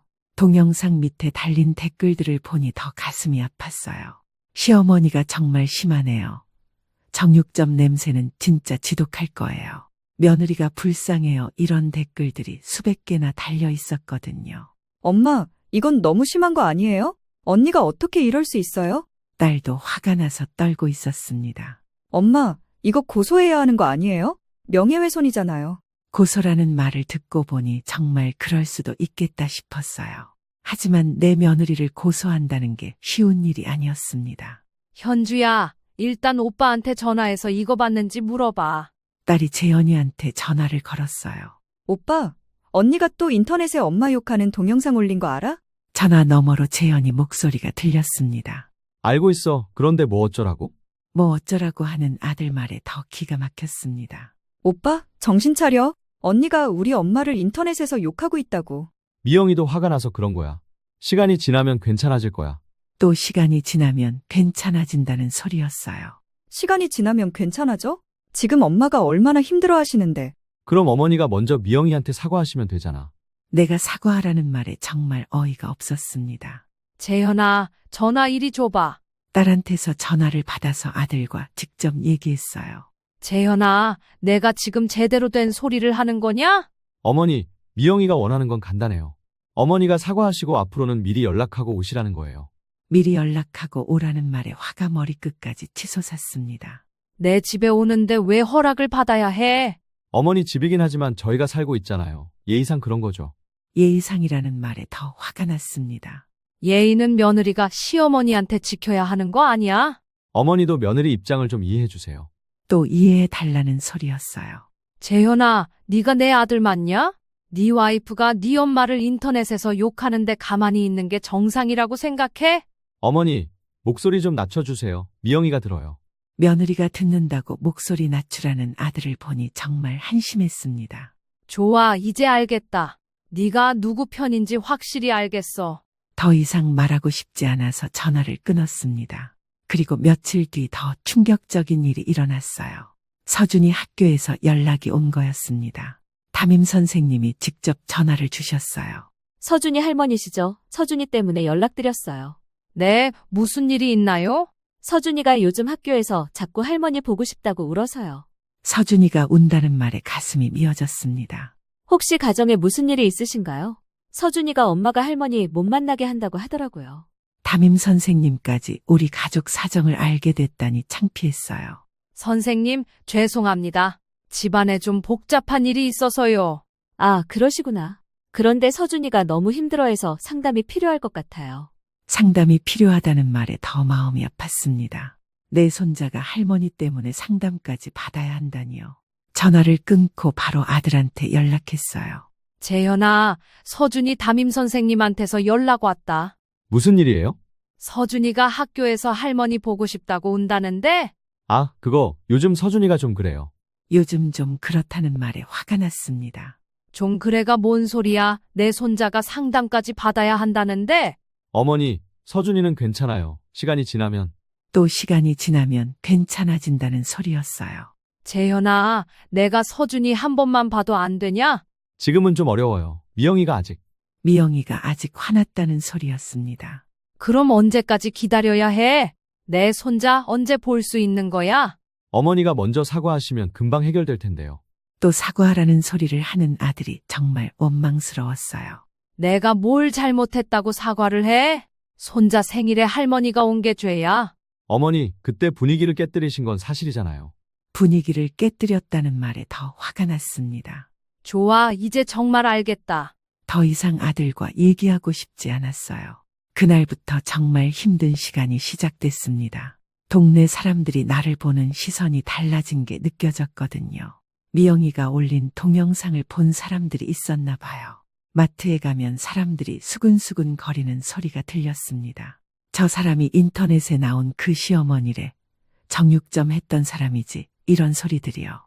외출하는 것도 무서워졌어요. 사람들이 나를 나쁜 시어머니로 보고 있다는 게 느껴졌거든요. 그래서 집에만 있게 됐습니다. 하루 종일 집에서 텔레비전만 보고 있으니 답답했어요. 그러던 어느 날 지민이에게서 연락이 왔습니다. 사장님, 요즘 어떻게 지내세요? 연락이 없으셔서 걱정됐어요. 지민아, 미안해. 요즘 좀 힘든 일이 많아서. 혹시 가족 일 때문인가요? 사장님 목소리가 많이 힘들어 보이세요.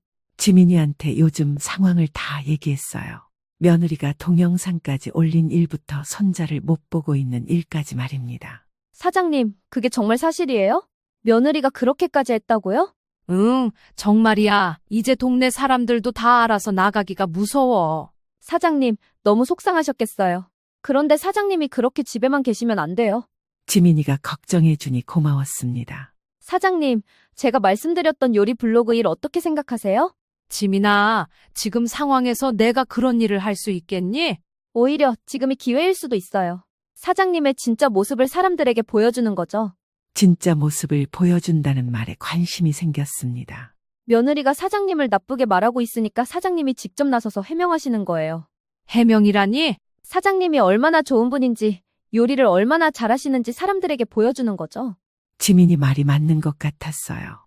며느리가 거짓말로 나를 나쁘게 만들었으니 진실을 보여줘야겠다는 생각이 들었거든요. 사장님, 한번 해보세요. 제가 도와드릴게요. 그런데 나 같은 늙은이가 인터넷 일을 할 수 있을까? 걱정 마세요. 제가 다 도와드릴게요. 사장님은 요리만 하시면 돼요. 지민이의 말에 조금 용기가 생겼습니다. 그동안 억울했던 마음도 있었고요. 그럼 한번 해볼까? 좋아요. 사장님, 내일 만나서 자세히 얘기해요. 지민이와 통화를 끊고 나니 마음에 변화가 생겼어요. 그동안 집에만 숨어 있었는데 이제는 나서서 싸워봐야겠다는 생각이 들었거든요. 며느리가 인터넷으로 나를 공격한다면 나도 인터넷으로 맞서겠다고 다짐했습니다. 20해 동안 쌓아온 요리 실력으로 며느리가 말하는 교양 없는 시어머니가 아니라는 걸 보여주겠다고 생각했어요. 그날 밤 오랜만에 마음이 편안했습니다. 드디어 내가 할 수 있는 일을 찾은 것 같았거든요. 박지민이와 다시 만나기로 한 다음 날, 나는 마음을 단단히 먹고 카페로 향했습니다. 이번에는 정말 새로운 시작을 해보자는 결심이 서 있었거든요. 지민이가 먼저 와서 기다리고 있었어요. 테이블 위에는 노트북과 두꺼운 공책이 놓여 있었습니다. 사장님, 오늘부터 정말 시작해보죠. 준비한 게 많아요. 지민아, 그런데 내가 정말 할 수 있을까? 나이도 많고 컴퓨터도 잘 모르는데. 사장님은 요리만 하시면 돼요. 컴퓨터 작업이나 사진 편집, 글 쓰는 건 제가 다 도와드릴게요.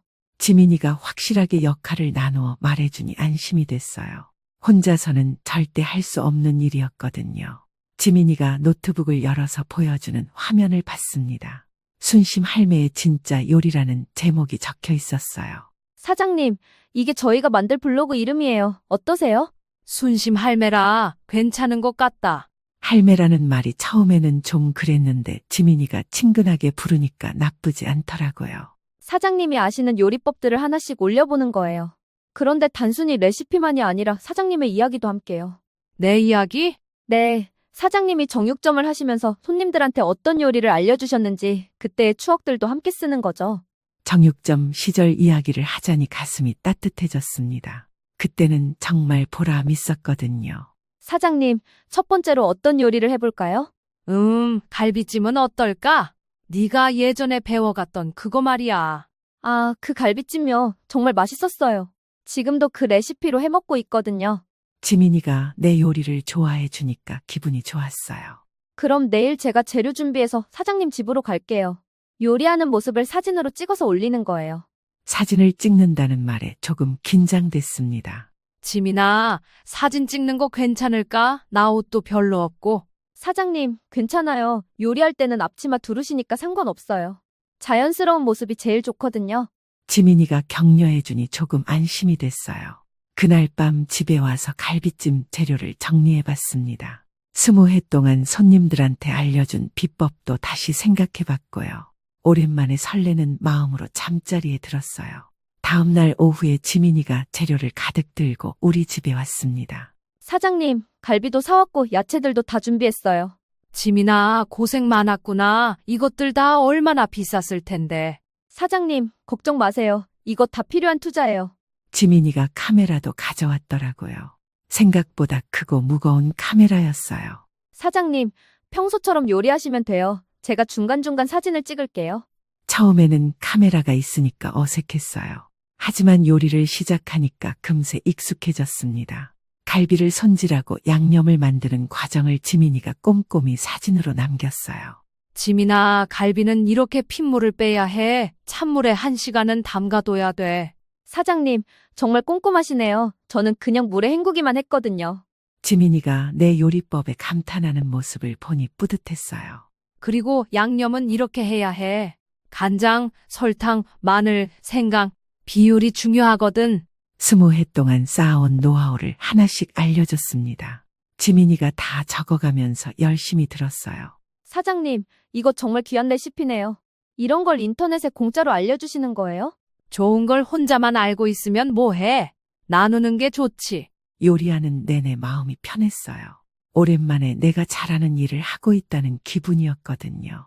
갈비찜이 다 끓고 나서 지민이가 맛을 봤습니다. 와, 사장님, 이거 정말 맛있어요. 예전에 먹었던 그 맛 그대로예요. 다행이다. 나이가 드니까 손맛이 변할까봐 걱정했거든. 아니에요. 더 깊은 맛이 나는 것 같아요. 지민이 칭찬에 기분이 좋아졌어요. 그날 저녁에 지민이가 집에 가서 글을 쓴다고 했습니다. 사장님, 내일 오전에 블로그에 올릴게요. 기대하세요. 다음 날 아침 지민이에게서 연락이 왔어요. 사장님, 블로그에 올렸어요. 한번 보세요. 현주한테 부탁해서 컴퓨터로 봤어요. 화면에 내가 요리하는 사진들이 쭉 나오는데 생각보다 괜찮더라고요. 글도 잘 써놨어요. 정육점을 20년 운영하신 순심 할매가 알려주는 진짜 갈비찜 레시피라고 제목이 적혀 있고요. 그때 정육점에서 손님들한테 요리 가르쳐주던 이야기도 같이 써놨더라고요. 엄마, 이거 괜찮은데요? 사진도 잘 나왔고 글도 재미있어요. 딸도 좋다고 하니까 안심이 됐습니다. 그런데 며칠 지나도 별다른 반응이 없었어요. 사람들이 봤는지 안 봤는지도 모르겠더라고요. 조금 실망스러웠지만 지민이가 격려해줬어요. 사장님, 처음에는 다 그래요. 꾸준히 하다 보면 사람들이 알아줄 거예요. 그래서 계속 요리를 올리기로 했습니다. 일주일에 2번씩 지민이가 와서 함께 요리했어요. 불고기, 장조림, 김치찌개, 된장찌개, 내가 자신 있는 요리들을 하나씩 올렸습니다. 한 달 정도 지나니까 조금씩 반응이 오기 시작했어요. 할매 요리가 정말 맛있어 보여요. 레시피대로 해봤는데 정말 맛있네요. 이런 댓글들이 달리더라고요. 사장님, 보세요. 사람들이 좋아해요. 정말 내 요리를 좋아한다고? 네, 특히 할매의 이야기를 재미있어해요. 정육점에서 있었던 일들 말이에요. 사람들이 내 이야기를 재미있어 한다니 신기했어요. 그동안 부끄럽다고 생각했던 정육점 이야기를 좋아해 주다니요. 2달쯤 지나니까 더 많은 사람들이 찾아오기 시작했습니다. 댓글도 많이 달리고 요리 질문도 많이 받았어요. 사장님, 이제 정말 인기가 많아졌어요. 하루에 수백 명이 보고 있거든요. 수백 명이? 그렇게 많이? 네, 그리고 사장님 팬들이 생겼어요. 순심 할매 요리 따라하는 모임도 만들어졌대요. 팬이 생겼다는 말에 얼떨떨했습니다. 나 같은 늙은이한테 팬이 생기다니요. 그런데 정말 놀라운 일이 일어났어요. 어느 날 지민이가 흥분해서 전화를 걸어왔거든요. 사장님, 큰일 났어요. 아니, 좋은 일이 생겼어요. 뭔 일인데 그렇게 흥분하고 그래? 지역 방송국에서 연락이 왔어요. 사장님을 출연시키고 싶다고 하더라고요. 뭐라고? 방송국에서? 네, 우리 동네 요리 고수라는 프로그램에서 사장님을 초대하고 싶다고 했어요. 방송국 출연 제의를 받다니 믿기지 않았어요. 지민아, 그게 정말이야? 정말이에요. 사장님 블로그를 보고 연락했대요. 정말 출연하시겠어요? 방송 출연이라니 떨리기도 했지만 한편으로는 기대됐어요. 며느리가 나를 교양 없는 시어머니라고 했는데 방송에까지 나간다면 어떻게 생각할까 싶었거든요. 그래, 해보자. 나도 방송 한번 나가보고 싶었어. 사장님, 정말요? 와, 정말 기대돼요. 방송 녹화는 다음 주에 하기로 했습니다. 지민이가 옷도 골라주고 연습도 시켜줬어요. 사장님, 평소처럼 자연스럽게 하시면 돼요. 너무 긴장하지 마세요. 그래도 떨리는구나. 나 같은 늙은이가 방송에 나가도 되나 싶고. 사장님, 자신감 가지세요. 사장님은 정말 대단한 분이에요. 지민이 격려에 조금 용기가 생겼어요. 그리고 방송 녹화 전날 밤 문득 생각해봤습니다. 몇 달 전까지만 해도 며느리 때문에 집에 숨어 있었는데 이제는 방송에까지 나가게 됐다니요. 정말 인생이 묘하다는 생각이 들었어요. 그동안 부끄럽다고 생각했던 정육점 경험이 오히려 내 무기가 된 거였거든요. 20해 동안 쌓아온 요리 실력이 이렇게 빛을 발할 줄 몰랐어요. 그날 밤 처음으로 며느리 생각이 났습니다. 미영이가 나를 시장 아줌마라고 무시했는데 그 시장 아줌마가 방송에 나간다면 어떤 기분일까 싶었거든요. 조금 통쾌한 기분이 들었어요. 하지만 복수가 목적은 아니었습니다. 그저 내가 가진 실력을 사람들에게 보여주고 싶었을 뿐이었어요. 정육점 했다고 부끄러워할 일이 아니라는 걸 증명하고 싶었거든요. 다음 날 아침 일찍 일어나서 방송국으로 향했습니다. 지민이가 함께 가줘서 든든했어요. 새로운 인생의 시작이 될 것 같은 예감이 들었습니다. 방송국에 도착했을 때 정말 떨렸습니다. 생각보다 큰 건물이었고 사람들도 많았어요. 지민이가 옆에서 격려해줘서 다행이었습니다. 사장님, 긴장하지 마세요. 평소처럼 자연스럽게 하시면 돼요. 그래도 떨리는구나. 나 같은 늙은이가 여기 와도 되는 건가 싶고. 그때 방송국 직원이 우리를 맞이해줬어요. 순심 할머니시죠? 안녕하세요. 저희 프로그램에 출연해 주셔서 감사합니다. 직원이 친절하게 인사해주니까 조금 긴장이 풀렸습니다. 대기실에서 잠시 기다리다가 녹화장으로 들어갔어요. 카메라와 조명이 너무 많아서 어디를 봐야 할지 모르겠더라고요. 진행자가 나를 반갑게 맞아줬습니다. 할머니, 오늘 와주셔서 정말 감사해요. 블로그에서 할머니 요리 보고 정말 감탄했거든요. 아이고, 과찬이에요. 그냥 오래해서 아는 것뿐인데. 겸손하시네요. 20년간 정육점을 운영하시면서 쌓으신 노하우가 정말 대단하더라고요. 정육점 이야기를 부끄러워하지 않고 당당하게 해주니까 기분이 좋았어요. 녹화가 시작되고 갈비찜을 만드는 과정을 보여줬습니다. 처음에는 카메라가 의식됐는데 요리를 하다 보니 자연스러워졌어요. 갈비는 이렇게 핏물을 제대로 빼야 해요. 그래야 비린내가 안 나거든요. 오, 그런 노하우가 있었군요. 집에서는 그냥 물에 헹구기만 했는데. 그리고 양념에 배와 사과를 갈아서 넣으면 고기가 더 부드러워져요. 내가 아는 모든 비법을 아낌없이 알려줬습니다. 진행자도 계속 감탄하면서 질문해줬어요. 할머니, 정육점을 20년이나 하시면서 어려운 일도 많으셨을 텐데요. 힘들었죠. 새벽 3시에 일어나서 밤 10시까지 일했으니까. 하지만 후회는 안 해요. 후회 안 하신다니요? 내 손으로 가족을 먹여 살렸잖아요. 그리고 손님들한테 좋은 고기, 좋은 요리를 알려줄 수 있어서 보람 있었어요. 그 말을 하는 순간 가슴이 뿌듯했습니다. 정말 후회하지 않았거든요. 정말 멋지세요. 요즘에는 어떻게 지내세요? 은퇴하고 나서는 좀 심심했는데 요즘에는 블로그도 하고 젊은 친구들한테 요리도 가르쳐주고 있어요. 녹화가 끝나고 진행자가 개인적으로 말을 걸어왔어요. 할머니, 정말 매력적이세요. 시청자들이 정말 좋아할 것 같아요. 정말요? 내가 잘했나요? 네, 정말 자연스럽고 따뜻하셨어요. 요리 실력도 정말 대단하고요. 방송국을 나서면서 마음이 뿌듯했습니다. 오랜만에 내가 인정받는 기분이었거든요. 사장님, 정말 잘하셨어요. 완전 프로 같았어요. 지민아, 고마워. 네가 도와줘서 여기까지 올 수 있었어. 방송은 일주일 뒤에 나간다고 했습니다. 그 일주일이 정말 길게 느껴졌어요. 과연 사람들이 어떻게 생각할지 궁금했거든요. 방송이 나간 날, 지민이가 흥분해서 전화를 걸어왔습니다. 사장님, 대박이에요. 블로그 조회수가 하루에 10,000명 넘었어요. 10,000명? 진짜로? 네, 댓글도 엄청 많이 달렸고요. 다 좋은 반응이에요. 현주한테 부탁해서 컴퓨터로 확인해봤어요. 진짜로 댓글이 수백 개씩 달렸더라고요. 할머니 정말 멋있어요. 이런 분이 진짜 어른이시다. 할머니 요리 배우고 싶어요. 이런 얘기들이 가득하더라고요. 엄마, 진짜 대단해요. 인터넷에서 완전 유명인이 되셨어요. 딸도 신기해하면서 기뻐해줬어요. 그런데 며칠 뒤 더 놀라운 일이 일어났습니다. 같은 아파트 김 여사가 급하게 찾아온 거예요. 순심 씨, 큰일 났어요. 무슨 일이에요? 며느리 학원에 문제가 생겼다는 소문이 돌고 있어요. 며느리 학원에 무슨 문제가 생겼다는 건지 궁금했습니다. 우리 딸이 들었는데 부정 입학 알선을 했다는 소문이 있대요. 부정 입학 알선이라니요. 그럴 만도 하다 싶었어요. 미영이가 평소에 돈만 있으면 뭐든 할 수 있다고 자랑했었거든요.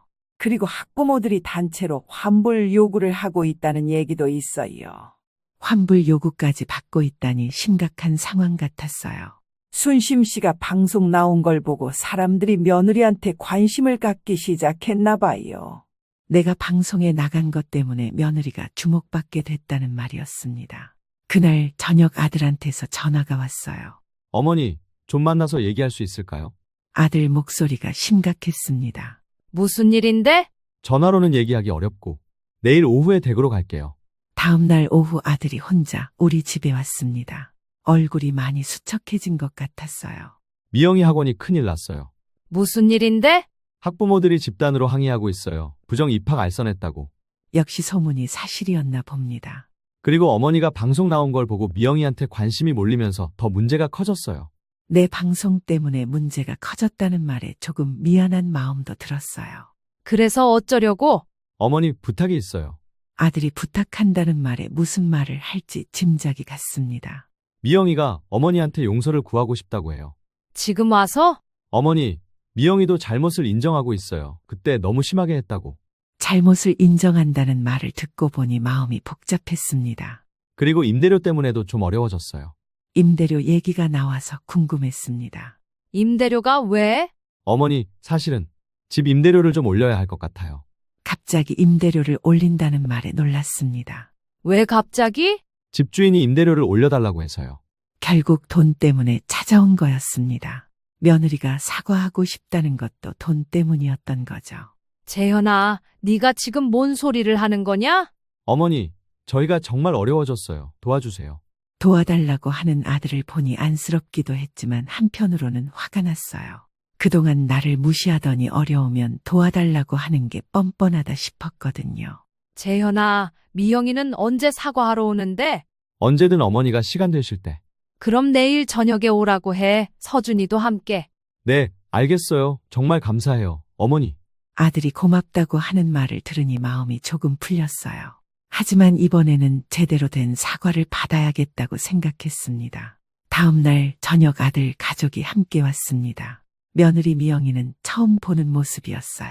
평소에 당당한 모습은 온데간데 없고 고개를 숙이고 있었거든요. 어머니, 정말 죄송합니다. 미영이가 고개를 숙이고 사과하는 모습을 보니 감회가 새로웠습니다. 제가 너무 심하게 했어요. 어머니를 그렇게 무시하고 인터넷에까지 올리고 정말 잘못했어요. 진심으로 사과하는 것 같았어요. 미영아, 내가 나한테 왜 그랬는지 알겠니? 제가 체면을 너무 중시했어요. 그리고 어머니의 진짜 모습을 몰랐어요. 진짜 모습을 몰랐다는 말에 무슨 뜻인지 궁금했어요. 어머니가 방송 나오신 걸 보고 깨달았어요. 어머니가 얼마나 대단한 분인지. 방송을 보고 생각이 바뀌었다는 말이었습니다. 제가 정말 어리석었어요. 어머니를 시장 아줌마라고 무시했는데 그 시장 아줌마가 저보다 훨씬 멋진 분이었어요. 그 말을 들으니 가슴이 뭉클했습니다. 미영아, 앞으로는 이런 일 없을 거지? 네, 절대 없을 거예요. 정말 죄송했어요. 그때 서준이가 내게 달려왔습니다. 할머니 보고 싶었어요. 오랜만에 보는 손자가 너무 반가웠어요. 서준아, 할머니도 많이 보고 싶었어. 할머니, 텔레비전에 나오신 거 봤어요. 친구들이 부러워했어요. 친구들이 부러워했다는 말에 기분이 좋았습니다. 그날 저녁 오랜만에 온 가족이 함께 식사를 했어요. 그리고 임대료 이야기도 나왔습니다. 재현아, 임대료는 이번에는 지원해줄게. 정말요? 감사해요, 어머니. 하지만 조건이 있었습니다. 대신 앞으로는 서로 존중하면서 지내자. 그리고 서준이는 내가 자주 봐야겠다. 네, 어머니 언제든 오세요. 미영이도 이제는 진심으로 받아들이는 것 같았어요. 그날 밤 마음이 정말 편안했습니다. 며칠 전까지만 해도 가족들과 원수 같이 지냈는데 이제는 다시 화해할 수 있게 됐거든요. 하지만 가장 기쁜 건 내가 다시 자신감을 찾았다는 것이었어요. 정육점 했다는 게 부끄러운 일이 아니라 자랑스러운 일이라는 걸 깨달았거든요. 그리고 앞으로 더 많은 사람들에게 내 요리를 알려주고 싶다는 꿈도 생겼어요. 가족과 화해하고 난 후 3개월이 지났습니다. 그동안 우리 집은 정말 많이 달라졌어요. 미영이가 진심으로 변한 것 같았거든요. 이제는 일주일에 서너 번씩 서준이를 데리고 우리 집에 와요. 그리고 예전처럼 무시하는 태도는 완전히 사라졌습니다. 미영과의 관계도 많이 좋아졌어요. 어머니, 오늘은 제가 저녁 준비할게요. 어머니는 쉬세요. 괜찮다. 내가 할게. 내가 요리하는 거 보니까 많이 늘었더라. 어머니가 가르쳐 주신 덕분이에요. 블로그 보면서 따라하고 있어요. 미영이가 내 블로그를 보고 요리를 배우고 있다니 신기했어요. 예전에는 내 요리를 비위에 안 맞는다고 했었는데 말이에요. 미영아, 요즘 학원은 어떻게 됐니? 일단 문은 닫았어요. 그런데 괜찮아요. 이번 기회에 제대로 다시 시작하려고요. 학원을 닫았다는 말을 들으니 안쓰러웠어요. 아무리 잘못했다고 해도 미영이 나름대로 노력해서 만든 일이었을 텐데요. 사실 어머니 덕분에 깨달은 게 있어요. 내 덕분에? 네, 어머니 보니까 정말 중요한 건 겉모습이 아니라 진실함이더라고요. 진실함이 중요하다는 말을 하는 미영이를 보니 많이 달라진 것 같았어요. 그래서 이번에는 정말 제대로 된 교육을 하고 싶어요. 돈만 벌려고 하지 말고요. 그런 미영이를 보니 마음이 흐뭇했습니다. 그때 서준이가 숙제를 하다가 물어봤어요. 할머니, 저도 할머니처럼 요리 잘하고 싶어요. 그래? 서준이가 요리를 배우고 싶다고? 내 친구들한테 자랑하고 싶어요. 우리 할머니가 텔레비전에도 나오고 요리도 잘한다고요. 손자가 나를 자랑스러워한다는 말에 가슴이 뭉클했어요. 좋아. 할머니가 가르쳐 줄게. 간단한 것부터 해보자. 그날부터 서준이에게 요리를 가르쳐 주기 시작했습니다. 계란 후라이부터 시작해서 김치볶음밥까지 차근차근 알려줬어요. 서준이가 요리하는 모습을 보니 어릴 때 재현이 생각이 났습니다. 재현이도 어릴 때는 내 옆에서 요리하는 걸 좋아했었거든요. 어느 날 박지민이에게서 특별한 제안이 왔어요. 사장님, 정말 좋은 소식이 있어요. 무슨 소식인데? 사장님 요리책을 내자는 출판사에서 연락이 왔어요. 요리책이라고? 내가? 네, 사장님 블로그가 워낙 인기가 많아서 책으로 내고 싶다고 하더라고요. 요리책을 낸다니 꿈만 같았어요. 내가 책을 낼 수 있을 거라고는 상상도 못했거든요. 그리고 또 다른 제안도 있어요. 또 다른 제안? 작은 요리 교실을 열어보는 거예요. 사장님이 직접 가르쳐 주시는 거죠? 요리교실이라는 말에 관심이 생겼어요. 요리교실이라 내가 할 수 있을까? 물론이죠. 사장님만큼 요리 잘 가르치는 분이 어디 있어요? 지민이의 말에 용기가 생겼습니다. 그리고 집에 와서 가족들에게 이야기했어요. 요리책도 내고 요리교실도 열어볼까 하는데 어떻게 생각하니? 어머니, 정말 좋은 생각이에요. 어머니 실력이면 충분히 하실 수 있을 거예요. 어머니, 저도 도와드릴게요. 제가 학원 운영 경험이 있으니까 운영 쪽은 제가 맡을게요. 미영이가 도와주겠다고 하니 고마웠어요. 예전 같으면 상상도 못할 일이었거든요. 할머니, 요리교실에서 저도 가르쳐 주세요. 그럼 서준이가 할머니 조수가 되어줄래? 네, 좋아요. 온 가족이 응원해주니까 정말 힘이 났어요. 한 달 뒤 작은 요리교실을 열었습니다. 우리 동네 주민센터에서 공간을 빌려줬어요. 첫 수업날 생각보다 많은 사람들이 왔습니다. 젊은 주부들부터 할머니들까지 다양한 연령대의 사람들이었어요. 안녕하세요. 오늘부터 함께 요리를 배워볼까요? 처음에는 떨렸지만 요리를 시작하니까 자연스러워졌어요. 갈비찜 만드는 법을 가르쳐 주면서 정육점 시절 이야기도 함께 들려줬습니다. 할머니, 정말 재미있어요. 요리법도 배우고 이야기도 들을 수 있어서 좋아요. 고마워요. 나도 여러분들과 함께 하니까 즐거워요. 수강생들이 좋아하는 모습을 보니 뿌듯했어요. 그리고 미영이가 정말 열심히 도와줬습니다. 수강생 관리부터 재료 준비까지 세심하게 챙겨줬어요. 어머니, 다음 주 수업 준비는 제가 다 해놓을게요. 미영아, 고마워. 네가 도와줘서 정말 많은 도움이 돼. 어머니한테 그동안 못했던 효도를 이제라도 하는 거예요. 효도라는 말을 하는 미영이를 보니 정말 달라졌다는 생각이 들었어요. 요리교실을 시작한 지 2달이 지나니까 입소문이 나기 시작했습니다. 다른 동네에서도 수강 신청을 하는 사람들이 생겼어요. 사장님, 요리교실 확장해야 할 것 같아요. 신청자가 너무 많아서요. 정말 그렇게 많이 와주나? 네, 그리고 다른 지역에서도 요리교실 열어달라는 요청이 들어오고 있어요. 다른 지역에서도 요청이 온다니 놀라웠어요. 그리고 더 놀라운 소식도 있었습니다. 요리책이 정말 출간된 거예요. 순심 할머니의 진짜 요리라는 제목으로 말이에요. 사장님, 책 나왔어요. 진짜 예쁘게 나왔어요. 내 이름이 적힌 책을 보니 감격스러웠어요. 68살에 책을 낼 줄 몰랐거든요. 지민아, 정말 고마워. 네가 없었으면 이런 일은 꿈도 못 꿨을 거야. 사장님이 워낙 실력이 좋으셔서 가능한 일이었어요.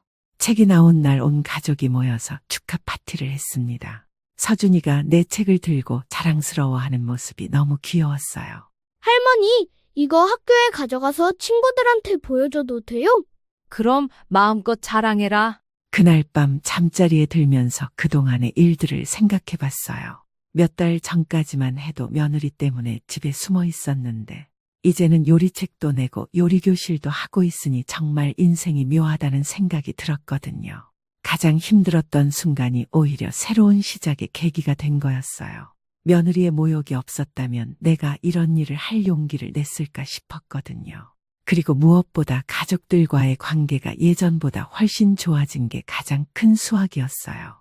미영이는 이제 진짜 며느리가 된 것 같았고 재현이도 더 이상 눈치만 보지 않았어요. 서준이와의 시간도 많아져서 할머니 노릇을 제대로 할 수 있게 됐고요. 며칠 뒤 미영이가 특별한 제안을 했습니다. 어머니, 제가 생각해 본 게 있어요. 뭔데? 요리교실이랑 학원을 연계해서 아이들 요리 교육도 해보면 어떨까요? 아이들 요리 교육이라니 좋은 아이디어 같았어요. 요즘 부모들이 아이들 체험 활동에 관심이 많거든요. 어머니가 직접 가르쳐 주시면 정말 좋을 것 같아요. 그것도 괜찮겠네. 서준이도 좋아할 것 같고. 네, 서준이가 다른 아이들한테 할머니 요리 가르쳐 주는 거 도와줄 수 있을 거예요. 미영이의 아이디어를 들으니 새로운 가능성이 보였어요. 단순히 어른들만이 아니라 아이들에게도 요리의 즐거움을 알려줄 수 있겠다는 생각이 들었거든요. 어머니, 미영이 아이디어 정말 좋은 것 같아요. 저도 주말에는 도와드릴게요. 재현이까지? 그럼 정말 가족 사업이 되겠네. 온 가족이 함께 하는 일이 된다니 정말 기뻤어요. 예전에는 상상도 못할 일이었거든요. 그날 저녁 온 가족이 모여서 구체적인 계획을 세웠습니다. 아이들 요리교실은 주말에 하기로 하고 미영이가 홍보와 운영을 맡기로 했어요. 재현이는 주말마다 와서 보조 역할을 하기로 했고요. 서준이는 다른 아이들과 함께 요리하면서 할머니를 도와주기로 했습니다. 할머니, 저 정말 열심히 도와드릴게요. 고마워. 서준아, 할머니가 서준이 때문에 더 힘이 날 것 같아. 그날 밤 정말 행복했어요. 몇 달 전까지만 해도 가족들과 원수 같이 지냈는데 이제는 함께 꿈을 키워가고 있으니까요. 그리고 무엇보다 내가 68살의 나이에도 새로운 일을 시작할 수 있다는 게 놀라웠어요. 나이가 들어서 끝이라고 생각했는데 오히려 새로운 시작이 될 수 있다는 걸 깨달았거든요. 일주일 뒤 첫 아이들 요리교실이 열렸습니다. 서준이 친구들을 포함해서 10명의 아이들이 왔어요. 아이들과 함께 쿠키를 만드는 시간이었습니다. 여러분, 오늘은 할머니랑 함께 맛있는 쿠키를 만들어 볼까요? 네, 좋아요. 아이들의 밝은 대답을 들으니 가슴이 따뜻해졌어요. 서준이가 다른 아이들에게 할머니를 자랑스럽게 소개하는 모습도 보기 좋았고요. 우리 할머니는 텔레비전에도 나오고 책도 냈어요. 아이들이 신기해하면서 나를 바라보는 모습이 귀여웠습니다. 그날 요리교실이 끝나고 한 아이의 엄마가 다가왔어요. 할머니, 정말 감사해요. 우리 아이가 집에 가서 요리에 관심을 보이기 시작했어요. 그래요? 다행이네요. 할머니께서 가르쳐 주시니까 아이가 정말 즐거워해요. 앞으로도 계속 참여하고 싶어요. 그런 말을 들으니 정말 뿌듯했어요. 내가 하는 일이 아이들에게도 도움이 된다는 걸 알 수 있었거든요. 이제 1년이 훌쩍 지났습니다. 요리교실은 동네에서 가장 인기 있는 프로그램이 됐고 아이들 요리교실도 매주 만석이에요. 두 번째 요리책 출간 제의도 들어왔고요. 하지만 가장 기쁜 건 우리 가족이 정말 화목해진 것입니다. 미영이는 이제 진짜 딸처럼 저를 챙겨주고 재현이도 자주 안부를 물어봐요. 서준이는 제 요리 조수가 되어서 정말 든든한 파트너가 됐고요. 오늘도 요리교실을 마치고 집에 오는 길에 생각해봤어요. 인생에서 가장 힘들었던 순간이 오히려 가장 큰 축복의 시작이었다는 걸 말이에요.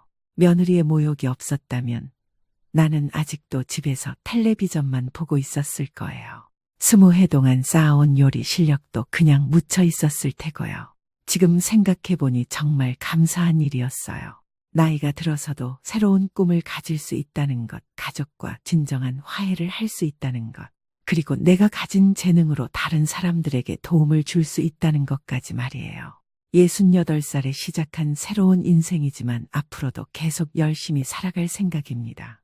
그리고 언제나 감사한 마음을 잊지 않으려고 해요. 힘든 시간도 결국은 더 큰 행복을 위한 과정이었다는 걸 깨달았거든요.